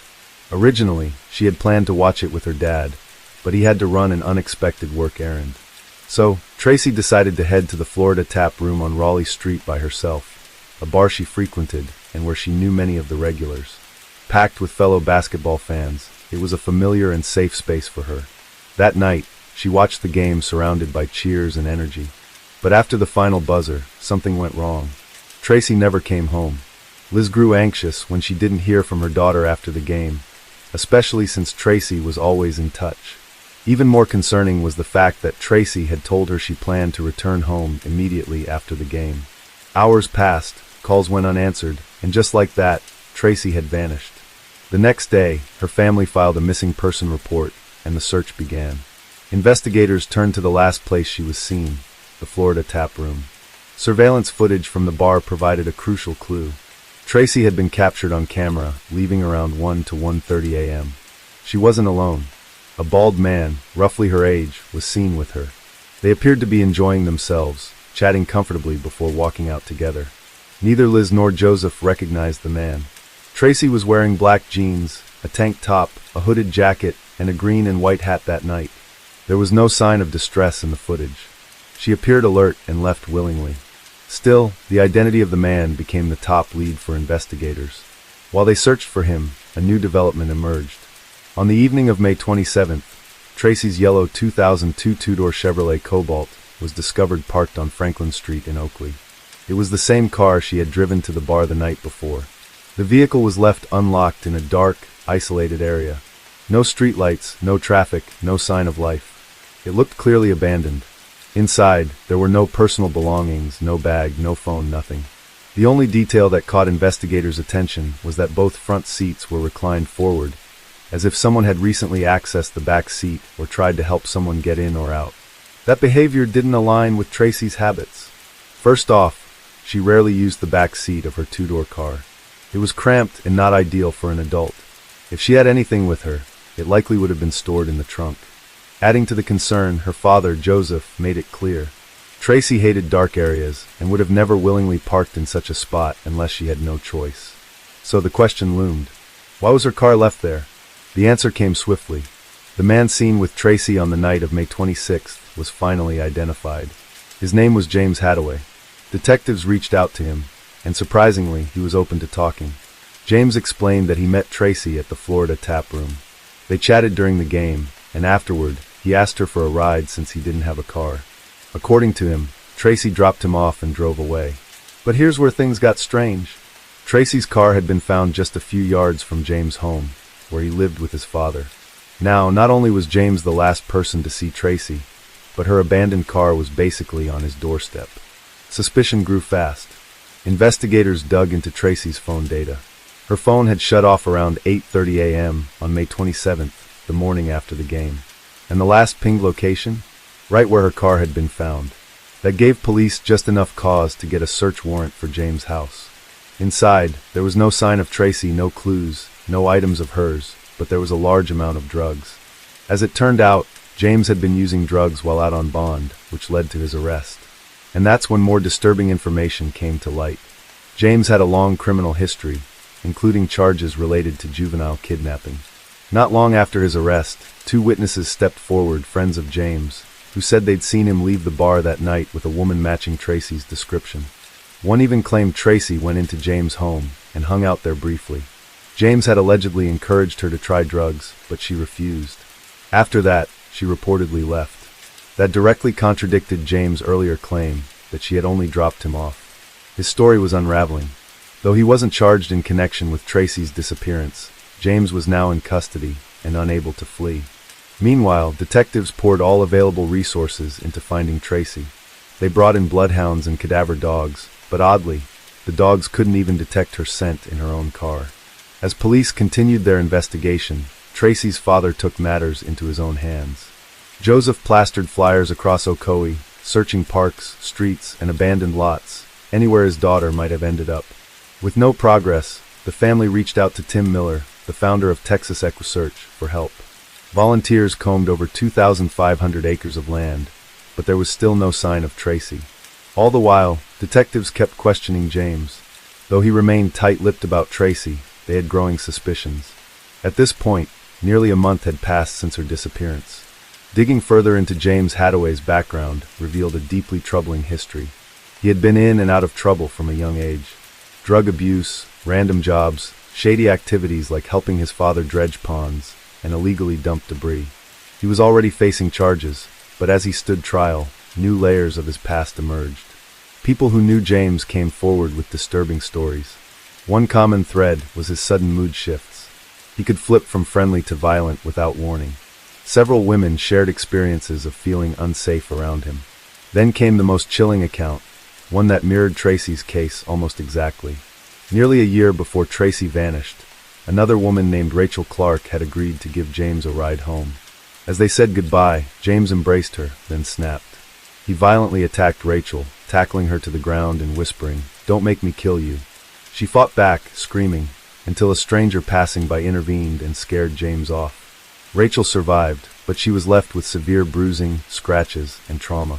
Her account was a haunting echo of Tracy's last known moments with James. Though no charges were filed against James in Tracy's case at the time, he had become the prime suspect. His lies, criminal history, proximity to Tracy's abandoned car, and violent past made him the center of the investigation. What made things even more maddening was the fact that James Hathaway was never charged for his brutal attack on Rachel Clark. She had filed a police report, but by the time detectives tried to locate him, he had seemingly vanished until nearly a year later when he resurfaced as the main suspect in Tracy's disappearance. Once James was back on the radar, investigators reopened Rachel's case. They were determined to keep him behind bars, especially now that they strongly suspected he was involved in Tracy's vanishing. Meanwhile, the search for Tracy continued. Then something unexpected happened, something just as disturbing as her disappearance. On February 22, 2011, almost 2 years after Tracy went missing, detectives were searching Lake Carter, which had mostly dried up. During the search, they discovered what appeared to be human remains. First, they found part of a spine and a skull. As the lake continued to drain, more bones emerged. 2 days later, on February 24th, authorities also recovered a wallet, an ID card, and a cell phone nearby. The name on the ID, Christopher George. This wasn't the breakthrough detectives expected. They were hoping to find answers about Tracy, and instead, they stumbled upon a completely different individual. But who was Chris George? As it turned out, Chris and Tracy didn't know each other, but there was someone who did have a connection to both. James Hadaway. DNA confirmed the remains belonged to Chris. That added a new layer to the case, and police began looking into the possible link between him and James. Around that time, multiple tips were pouring in. One particularly chilling call was made anonymously to Tracy's father. The caller claimed to know a woman who had acted as an accomplice to James, and according to her, James had been involved in 3 separate homicides in the Orlando area. The tipster also said that the bodies, along with the murder weapons, were dumped in local lakes. That claim was the driving force behind the lake searches. While the tip could have been bogus, detectives couldn't afford to ignore it, especially with James's violent history. Eventually, they discovered that Chris had last been seen with James and another individual in early February 2009, which was shortly after James assaulted Rachel, but before Tracy vanished. Chris, who lived in Apopka, had been reported missing on February 11, 2009. Witnesses told police they had seen James and another man walking out of a wooded area, acting strangely. A patrol officer had even stopped them that night. When questioned, James told the officer that his friend, Chris, was high and needed help. The officer let them go without further investigation. Not long after, Chris's vehicle was found abandoned at Lake Carter, the same place where his remains and belongings were later recovered. When authorities confirmed Chris's identity, they contacted his family. The Georges and the Ocasios, though complete strangers, found an unfortunate connection through tragedy. Both families were devastated and united by their shared grief, desperate to see justice done. Unfortunately, Chris's autopsy results were inconclusive due to advanced decomposition. No official cause of death could be determined. While James's presence at the scene raised serious concerns, there wasn't enough physical evidence to charge him in connection with Chris's death. But detectives weren't giving up. They knew they had a strong case in Rachel's assault, and that's where they decided to begin. At the time, James was sitting in Seminole County Jail on unrelated charges. But now, with Rachel's testimony and physical evidence, they were ready to take him to court. In May 2011, the trial for the attempted murder of Rachel Clark began. The centerpiece of the prosecution was Rachel herself. With remarkable strength, she took the stand and recounted in vivid detail how James had turned on her the night she gave him a ride. Her description of the attack was chilling. How he suddenly snapped, tackled her to the ground, and began violently assaulting her while whispering threats. James sat in court with a blank expression, listening as his actions were laid bare. His defense team argued that he had been drunk and incoherent, with no recollection of what happened that night. They tried to shift focus, suggesting the incident had been a misunderstanding caused by substance abuse. But then the jury was shown photos of Rachel's injuries, her bruised neck, scratched arms, and battered face. The impact was immediate and undeniable. The courtroom fell silent. The horror of her ordeal left a lasting impression on everyone present. And with that, the case against James Hathaway took a darker and more damning turn. It was clear to everyone in the courtroom this wasn't the result of drunken confusion or a heat-of-the-moment mistake. The attack on Rachel Clark had been deliberate, violent, and terrifying. After a tense deliberation, the jury returned with their verdict. James Hathaway was found guilty of attempted murder, along with burglary, robbery, and false imprisonment. The sentence was life in prison. As the judge read the decision, the courtroom seemed to collectively exhale. After the sentencing, James stood and addressed the court, offering an apology to Rachel. "Her injuries were my fault, and I do apologize for what happened," he said. "I know I didn't try to kill her, but I'm sorry for what did occur." But for many in that room, his words rang hollow. To think that he could inflict so much trauma, and then simply say sorry, as if that might somehow erase it all, it was infuriating. Rachel had fought for her life. She had carried the physical and emotional scars of that night, and no apology could undo that. As for Tracy's case, investigators were forced to admit the painful truth. They likely weren't going to get justice for her. Everyone involved had a strong suspicion about who was responsible, but there simply wasn't enough evidence to bring formal charges. James remained the prime suspect, but suspicion alone isn't enough for a conviction. After the trial, Tracy's father, Joseph, spoke publicly. "If there's any comfort," he said, "it's that he's behind bars and won't destroy another family like he destroyed ours." Then, in a twist that stunned everyone, James appealed his conviction in 2015. He claimed that his attorneys had pressured him into waiving his right to a speedy trial. His appeal was granted, and a new hearing was held, but the result didn't change. James Hathaway remained sentenced to life in prison. 15 years have passed since Tracy was last seen leaving the Florida tap room, a place she knew and loved. No calls, no texts, no sightings, nothing. Her disappearance has left a gaping hole in the lives of her parents, Joseph and Liz, who continue to fight for answers. They've lived with heartbreak, fear, and hope, often all at once. Joseph still struggles with guilt. He often thinks back to the night Tracy went out alone. In his heart, he believes that if he had been with her, things might have turned out differently. But this wasn't his fault. No one could have predicted what was going to happen. If blame belongs anywhere, it's with James. But without solid evidence, justice remains out of reach. Despite everything, Case 7. It was just after 4 in the morning when a loud noise broke the silence in a quiet neighborhood in Melbourne. A mother woke up, startled by the sound of glass shattering. Something didn't feel right. She quickly got out of bed and rushed down the hall to her daughter's room. What she found on the other side of that door would change her life forever. Just hours earlier, everything seemed fine. Her daughter was happy, making plans for her birthday, and they had their usual bedtime talk. But that peaceful night turned into something no one could have imagined. There was broken glass, blood, and the person responsible had already disappeared. This is the heartbreaking story of Celeste Mano, a young woman with her whole life ahead of her, and how the warning signs were there all along, but no one listened. Celeste Mano was born on November 22, 1996, in Italy. She grew up with 2 brothers, Jaden, her older half-brother, and Alessandro, her younger sibling. When she was still a child, her family relocated to Melbourne, Australia, where she eventually completed high school and enrolled at university in 2015 to pursue studies in criminology and psychology. Celeste was passionate about understanding the human mind. She dreamed of becoming a psychologist so she could help others navigate their struggles by delving into the intricacies of thought and behavior. After graduating, She began working at a call center located in Mill Park, a suburb of Melbourne.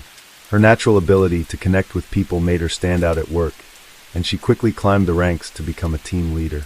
It was there that Celeste met Chris Ridsdale. The two hit it off and started dating. Chris was smitten. He often said Celeste was one of a kind, describing her as a true gem. She had a magnetic personality, and her warmth left a mark on everyone who knew her. Celeste was the kind of person who made life feel brighter. She had been a cheerleader during her school years, and her love for dancing never faded. But beyond her joyful nature, it was her kindness that truly defined her. Her family meant the world to her. Celeste shared a close bond with her brothers, and her relationship with her mother, Aggie, was especially strong. After finishing college, Celeste moved back in with her mother in the Melbourne suburb of Mernda. The two shared a nightly tradition. Before bed, Aggie would always tuck Celeste in, and they'd talk about their day. No matter how old Celeste got, she always turned to her mother for support, guidance, and love. Life seemed full of promise. Celeste was making future plans, exploring adulthood, and looking forward to celebrating her upcoming 24th birthday. But just days before that celebration, everything changed. On November 14, 2020, she and Chris went out for brunch at a rooftop bar. It was one of their first outings in a while, now that COVID-19 restrictions were easing. They snapped cheerful photos together, and Celeste even made their relationship public on social media with a sweet post. Things between them were getting serious, and they were happy to let the world know. The next day, Sunday, November 15th, Celeste posted that picture on Instagram, and then spent the rest of her day watching a movie and making birthday plans with her mom. That evening, she and Aggie shared their usual bedtime ritual. As always, Aggie told Celeste she loved her. Celeste replied, "I love you more, good night." That would be the last time Aggie ever heard her daughter's voice. At around 4:10 a.m. on November 16, 2020, the sound of shattering glass jolted Aggie awake. Alarmed, she rushed to Celeste's room, only steps away, and was met with a nightmare. Celeste lay motionless on her bed, soaked in blood. Her bedroom window had been smashed, and shards of glass were scattered across the floor. Aggie cradled her daughter, desperately pleading for her to wake up. Hours earlier, they had been talking and laughing. Now, Celeste's lifeless body was in her arms. It was a sight no parent should ever witness. Emergency responders were called immediately, and upon arriving, they were horrified by the brutality of the scene. Despite Aggie's pleas, it was too late. Celeste had died. Overwhelmed by grief and rage, Aggie uttered a chilling accusation. He killed her. Investigators took her words seriously and began piecing together what had happened. The autopsy would later reveal that Celeste had been stabbed 23 times, primarily in the chest, stomach, and arms. Her arms showed clear signs of struggle. She had tried to fight back. Police estimated that the entire attack lasted about 2 minutes, but Aggie had reacted almost instantly to the sound of the window breaking, and the house wasn't large. As police continued their investigation, they questioned Aggie about her haunting accusation. Her answer would lead them down a shocking path, because it wasn't the first time Celeste and Aggie had spoken out about this man. They had gone to the authorities before. They had tried to raise the alarm, but no one really helped. And now it was too late. As investigators dug deeper into Celeste's life, they uncovered the presence of someone whose unhealthy obsession had been quietly growing in the background, an obsession that would ultimately lead to her death. That man was Louis Sacco, a 35-year-old who once worked alongside Celeste at the call center. At first glance, he was just another colleague, but beneath the surface, something darker was brewing. Louis Sacco was born in Iraq in 1984 to Christian parents. He was the eldest of 5 siblings. In 1992, the Sacco family was granted a humanitarian visa and moved to Australia, hoping for a better life. As a child, Louis was described as gentle and soft-spoken, though somewhat isolated. He preferred staying in his room over socializing, and that introversion only intensified as he got older. College marked a shift in Louis's personality. He grew increasingly distant from others and was known to keep to himself. He had never been in a romantic relationship, and most of his time was spent alone. For several years after graduation, Louis struggled with unemployment. That changed in April 2018, when he landed a job at the same workplace where Celeste had already made a name for herself as a team leader. Initially, Louis didn't have any particular connection with Celeste. They were simply part of the same team. But everything changed in June 2019. Due to poor performance, Louis was let go from his position. On his last day at the call center, the person assigned to escort him out of the building was Celeste. She kept it professional, wished him well, and extended a polite handshake. But then, something unexpected happened. As she held out her hand, Louis pulled her in and kissed her cheek before walking away. The moment left Celeste unsettled. When she got home, she told her mother, Aggie, about the uncomfortable encounter. Aggie tried to reassure her, brushing it off as a harmless gesture, maybe the result of a little crush. But looking back, it was clear that this wasn't innocent at all. It was the beginning of something much more dangerous. Soon after, Louis began sending Celeste private messages through Instagram. The tone started off as admiring, with Louis professing his love for her and saying he couldn't function without thinking about her. He confessed that he couldn't sleep or eat and asked whether Celeste felt the same way. Trying to be respectful, Celeste replied politely, letting him down gently. She thanked him for the kind words, but made it clear that she saw him only as a coworker and had no romantic interest in him. She wished him the best and then blocked his account. But Louis wasn't ready to accept her boundaries. After being blocked, he began creating fake Instagram accounts to continue contacting her. Over time, his messages grew stranger and more disturbing. What started as romantic infatuation quickly turned into relentless harassment. Some of the messages became explicitly sexual. One particularly chilling message read, "Celeste, if you had my body for a day, what would you do to me?" Horrified, Celeste finally responded more firmly, "Stop contacting me. This is making me very uncomfortable. Please respect my wishes and stop," she wrote. But Louis didn't listen. He continued to reach out, relentlessly creating new accounts. His fixation was escalating, and it was affecting Celeste's emotional well-being. She was losing sleep, becoming anxious, and those closest to her, like her boyfriend Chris and her mother Aggie, could see how deeply it was impacting her. What made things worse was that Louis's messages started to take a more aggressive tone. In one final message, sent through yet another fake profile, he wrote, "My impression of you has changed. You're just like the rest. I'll dedicate every ounce of my energy to proving my worth to the world. That's my promise to you. This is my last message." It wasn't just troubling, it was threatening. After 6 long months of enduring this disturbing behavior, Aggie finally convinced Celeste to report Louis to the authorities. Together, they went to the police station and explained the ongoing harassment. But instead of receiving protection, Celeste was told that Louis hadn't broken any laws. According to the officers, since he hadn't made any direct threats or committed a physical crime, there was little they could do. Their advice? Ignore it. Rather than offering help or protection, the officer suggested that if she didn't want attention from strangers online, she should consider leaving social media altogether. Despite laws technically existing to address these behaviors, many are vague, outdated, or poorly enforced.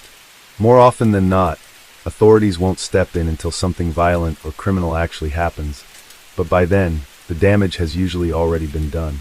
Celeste and Aggie left the station that day without even a formal report filed. The officer didn't write down Louis Sacco's name. There was no follow-up, no warning issued, just a quiet suggestion to disappear from the internet. So Celeste was left to handle it all on her own. Over the next 6 months, things spiraled even further out of control. Louis's behavior turned from creepy to terrifying.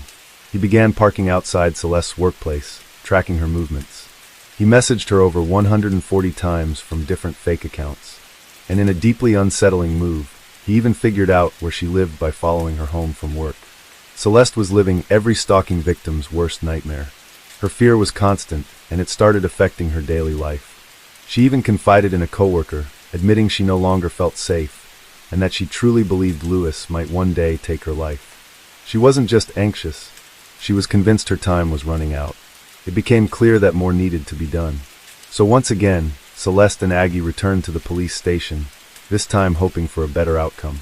Thankfully, they met with an officer who took them seriously. He encouraged them to apply for a personal safety intervention order against Louis, and they did exactly that. Surprisingly, Louis tried to fight the order in court, but his attempts were denied. For a little while, things felt calm again. Celeste began to breathe a little easier, but the peace wouldn't last. Just 3 months before the tragedy, on August 15, 2020, Louis sent Celeste a 3-page handwritten letter. In it, he begged her to withdraw the intervention order, promising that if she did, he would leave her alone. He even ended the letter with a smiley face, a detail that made the entire message feel all the more chilling. What Lewis didn't seem to understand or didn't care about was that sending that letter was a direct violation of the court order. This time, Celeste had legal ground to stand on. She immediately contacted the police and reported the breach. Finally, something happened. At the end of August 2020, Lewis was arrested for violating the protective order. For the first time in over a year, it seemed like the system was working. But then, in a twist that left everyone stunned, Lewis was released the very next day. Only now, he wasn't just obsessed, he was furious. He couldn't understand how Celeste could have him arrested, and in his twisted mind, he still believed she owed him something, that he was entitled to her. After his release, the harassment resumed with new intensity. He sent one final, unhinged message to Celeste that read, "I know you rejected me, I get it. I'm like dirt to you, I get it. I know you hate me, I get it." Around that time, Lewis went to a local store and purchased a hammer and a knife. And then silence. For nearly 3 months, Celeste heard nothing from him. No messages, no sightings, no signs. It almost felt like he had disappeared. But the truth was far more sinister. Lewis hadn't given up. He was waiting, watching, planning. Then, on November 14, 2020, Celeste shared a photo on Instagram. A happy moment from a brunch date with her boyfriend, Chris. It was a joyful, public declaration of their relationship. A normal gesture for anyone, but a trigger for someone like Lewis, who had never stopped obsessing over her. That one photo shattered the illusion of peace. Unbeknownst to Celeste, Lewis had still been monitoring her online presence. He saw the post, and that's when he made his move. He had already figured out which home was hers, likely from watching her car in the driveway. Somehow, he had even managed to learn the layout of the house, possibly by piecing together visual clues from her social media posts. He knew exactly which window belonged to her room. On November 16, 2020, just after 4 a.m., Lewis climbed the fence of the Mano family home. Armed with the hammer he had purchased months earlier, he smashed Celeste's bedroom window. The sound of breaking glass woke Aggie immediately. By the time she reached her daughter's door, it was too late. Lewis had already climbed through the window and brutally attacked Celeste with a knife, stabbing her at least 23 times in under 2 minutes, according to investigators. The speed and violence of the attack were horrifying. Relentless, fueled by rage and delusion. Celeste never stood a chance. After the brutal attack, Lewis fled the Mano residence the same way he came in, through the shattered window and over the backyard fence. Blood was later found on both. Meanwhile, Aggie was left to discover the unthinkable. Her daughter's lifeless body, just moments after hearing her voice the night before. Around the same time paramedics arrived, a neighbor's CCTV camera captured a car speeding away from the area. That vehicle was later confirmed to be Lewis's. Once the police spoke with Aggie and learned about the year-long harassment Celeste had endured, they knew they had to act. But it turned out they didn't have to go looking for Lewis. He came to them. Shortly after the attack, Lewis walked into a local police station with an injured hand and turned himself in. Handing over Celeste's address, he told the officer, "She's dead. She's dead. Go have a look. You know what happened. It's your fault." And in many ways, those words held truth. He then tried to provoke the officer into shooting him, as if hoping to end his life alongside Celeste's. But police restrained him and took him into custody. Once arrested, Lewis was formally charged. Police searched his phone and found a disturbing collection of evidence. Hundreds of screenshots of Celeste and her boyfriend Chris, images from her Instagram, and even Google searches related to Chris, the bar where their last date took place, and shockingly, the floor plan of Celeste's home.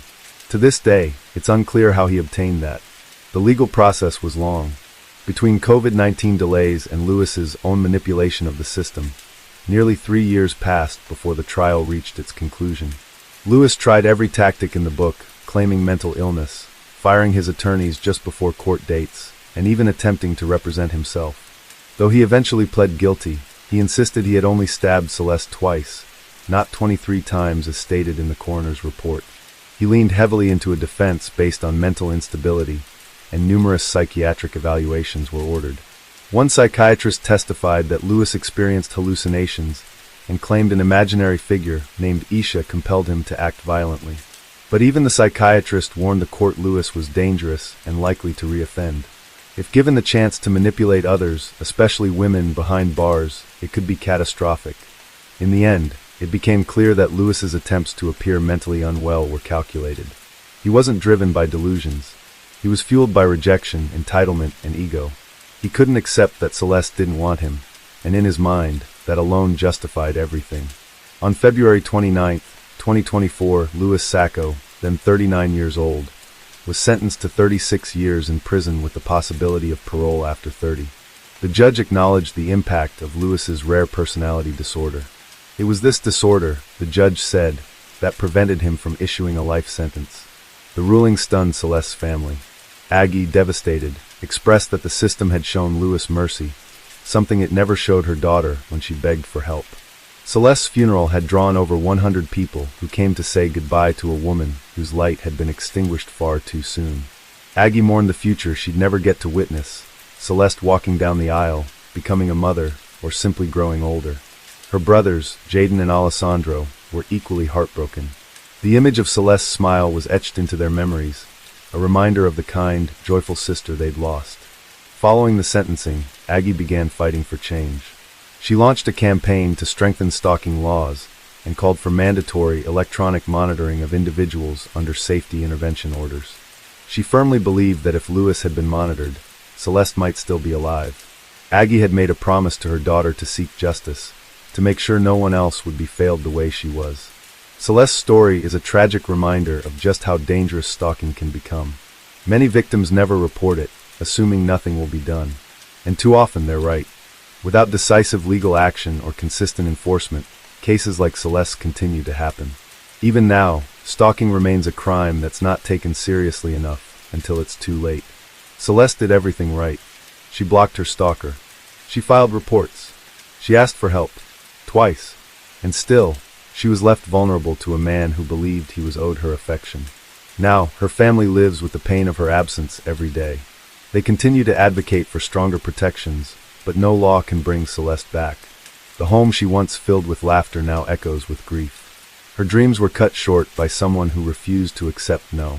We can only hope that Celeste's story sparks real change, that one day, victims of stalking will be heard, believed, and protected before tragedy strikes. But until then, we are left asking the same question Aggie and her sons ask every day. Case 8. In early June 2014, some highway workers were out cutting grass in Geneva, Wisconsin. It was just a normal day, until they spotted something strange lying near the edge of the road. 2 suitcases, one purple, one black.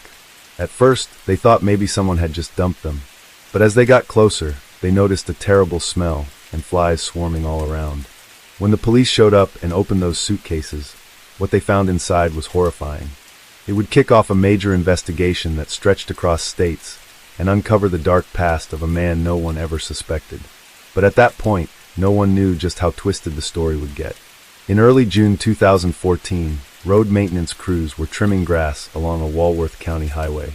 It was routine work, until one of the workers noticed something disturbing by the roadside. 2 suitcases, one purple, the other black, had been abandoned in the brush. Their presence alone raised suspicions, but the strong odor and swarm of flies surrounding them made it clear something was terribly wrong. A police officer was dispatched to the scene. Upon arriving, he unzipped the purple suitcase and was met with a horrifying discovery: a woman's body inside a black trash bag. The black suitcase held a second woman's body. One of them was in an advanced state of decomposition with her hands bound behind her back by rope.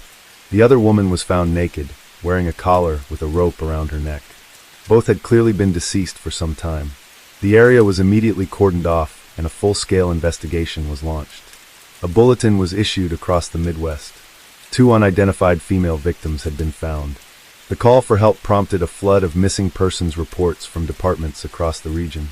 Authorities now had to comb through countless names and details, hoping to match them to the victims. Investigators began analyzing the ropes used to bind the women, looking for clues, any trace evidence or DNA that might lead to the killer. Within just a day, they were able to identify one of the victims, thanks to her distinctive tattoos. She was Laura Simonson, a 37-year-old mother of 7 from Farmington, Minnesota. Her family had reported her missing on November 22, 2013. The police had traced her last known movements to the Microtel Inn and Suites in Rochester, Minnesota. Hotel staff confirmed that she had stayed there on November 2nd and 3rd, and security footage revealed she wasn't alone. A man had checked in with her, paid in cash, and refused to register under his own name. The next day, he was seen leaving alone, pushing a trolley loaded with bags. Laura was never seen again. By mid-January, a tip came in naming a man, Steven Zellick, as someone Laura might have been with. The detective in charge of the case contacted the West Allis police to check on Zellick's residence, but no trace of Laura was found. Weeks later, after Zellick failed to respond to a letter, the FBI and Wisconsin Division of Criminal Investigation visited his home. Zellick admitted to being at the Rochester motel with Laura, but claimed they parted ways afterward. He denied any romantic involvement and insisted he hadn't seen her since. Then, in April 2014, just weeks before Laura's body was discovered, a disturbing post appeared on a classified ad website. It accused Steven Zellick of being a sadist who had enslaved a woman named Laura Simonson. The post claimed she was being held naked, shackled, and abused, and it called for people to harass Zellick to pressure him into releasing her. It included his phone number, email, and linked him to a BDSM website where he allegedly used the username Mr. Handcuffs. At the time, no one knew who authored the post, but it became chillingly relevant once Laura's remains were found. But the horror didn't end there.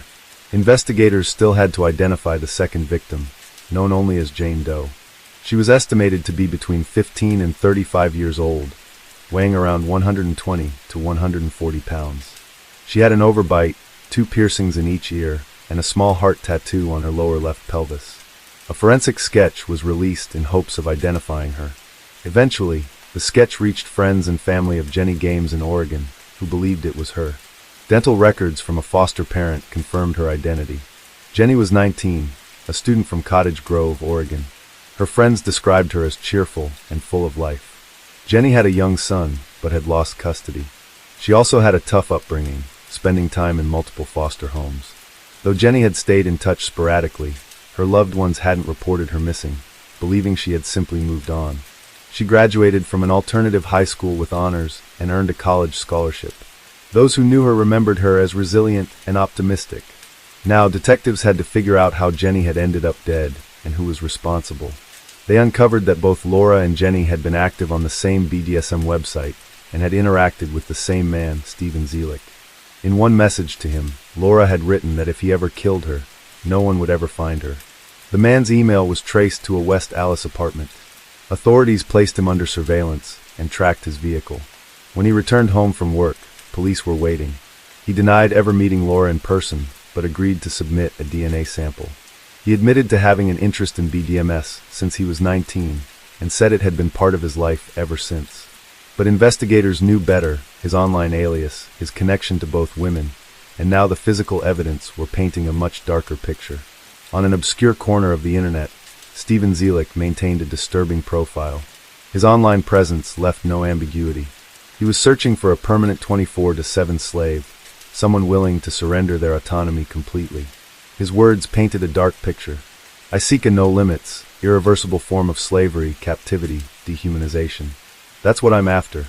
He described the ideal state of a submissive, restrained with ropes, hooded, caged, or paraded by a collar and leash, bound in wrist and ankle restraints.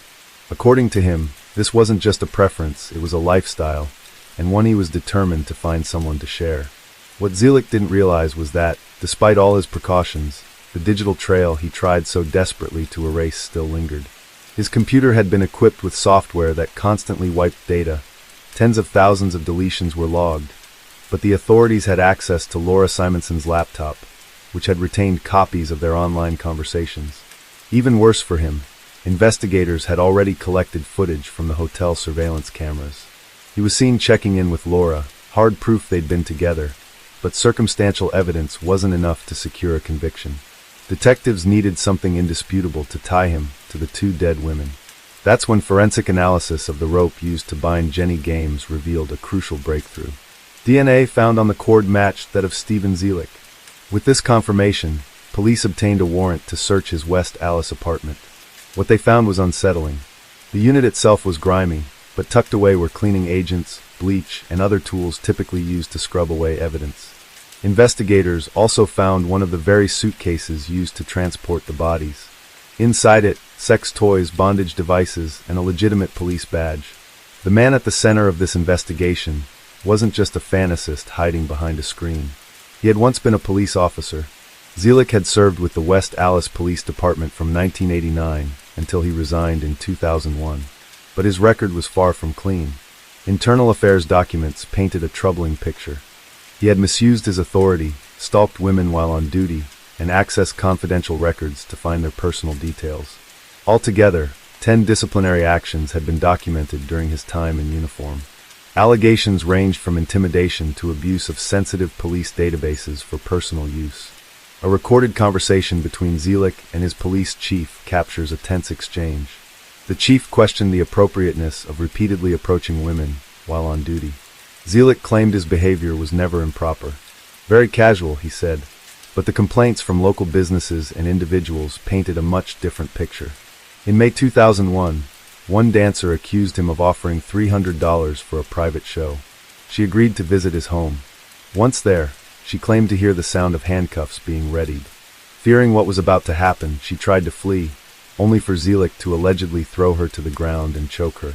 She managed to escape and pounded on a neighbor's door, shouting that he was going to kill her. Zielik insisted she was trying to rob him. In the end, no charges were filed against him, but she was arrested on an unrelated prostitution warrant. Just a few months later, he quietly resigned from the police force. That resignation allowed him to sidestep disciplinary action and maintain a clean enough record to later secure a private security license. A former roommate, Jamie, who had once dated him before they decided to remain friends, later revealed chilling details. She had found a large wire cage in his basement, along with various BDM gear. According to Jamie, Zielik had confided that for 7 years, he kept a woman imprisoned in that cage while still serving as a police officer. Fearing for her own safety and that of her children, Jamie waited until he left for work, then packed up her things, loaded a U-Haul, and left without looking back. In January, the same time he was being questioned about Laura Simonson, Zielik posted on another forum, this time claiming he was in search of an owner himself. He wrote that he was looking to be enslaved, caged, and reduced to an animalistic state. He described an ideal life of captivity on a farm or in a cell. Despite the eerie nature of his online activity, few could have predicted what would happen next. On June 25th, just after 8 a.m., authorities from Walworth County arrived at his apartment complex in West Allis. Armed officers with shields and a battering ram stormed the unit. Witnesses watched in shock as officers poured in, later exiting with evidence bags and Zielik's refrigerator. Stephen Zielik, now 52, was arrested on 2 counts of concealing a corpse. His quiet life as a security guard had been a mask. Though he had worked at a security company since 2007, his co-workers described him as peculiar. Even on the very day he discarded the bodies, Zielik had been chatting online. The district attorney later revealed he had messaged a woman named Petra that same day. In the conversation, he expressed a desire to keep her in absolute captivity, saying he was ready to start planning her dehumanization. The picture of Stephen Zielik became clearer with every new piece of evidence. Files documenting his history spanned hundreds of pages, from his initial application to the police department in 1989 to his resignation letter in 2001. In the earlier years of his police career, Stephen had been described in annual evaluations as professional, respectful, and dependable. But as the late 1990s rolled into the early 2000s, a darker side of his behavior began to emerge. Complaints started to surface.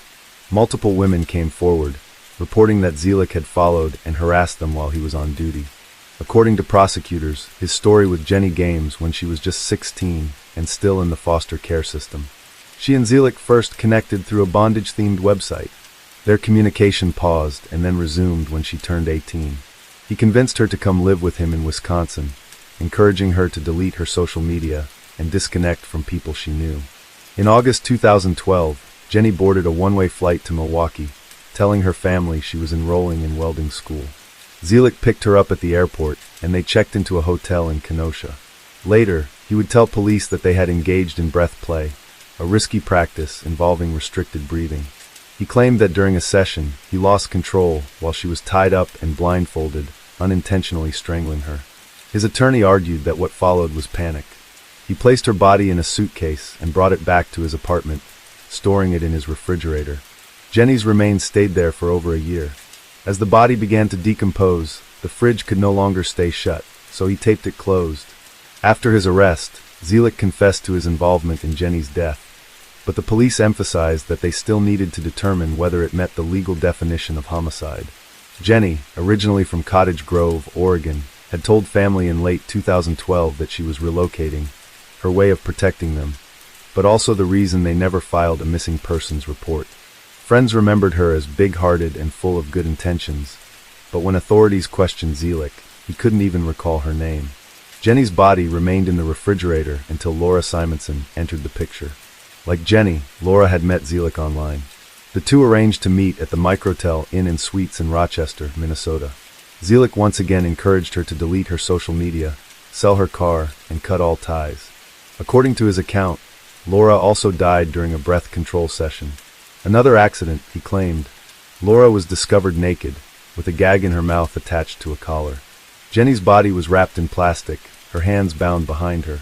After Laura died, Zielik packed both women into suitcases, placed them in his trunk, and drove them to a remote stretch of Como Road in Geneva, Wisconsin. That's where he left them, in plain view near a ditch. Zielik later admitted he simply decided one day that it was time to get rid of the bodies. Oddly, the area where he dumped the suitcases was only a short distance from the local police station. Prosecutors said this was no coincidence. They argued he chose that spot in a moment of carelessness, or perhaps arrogance.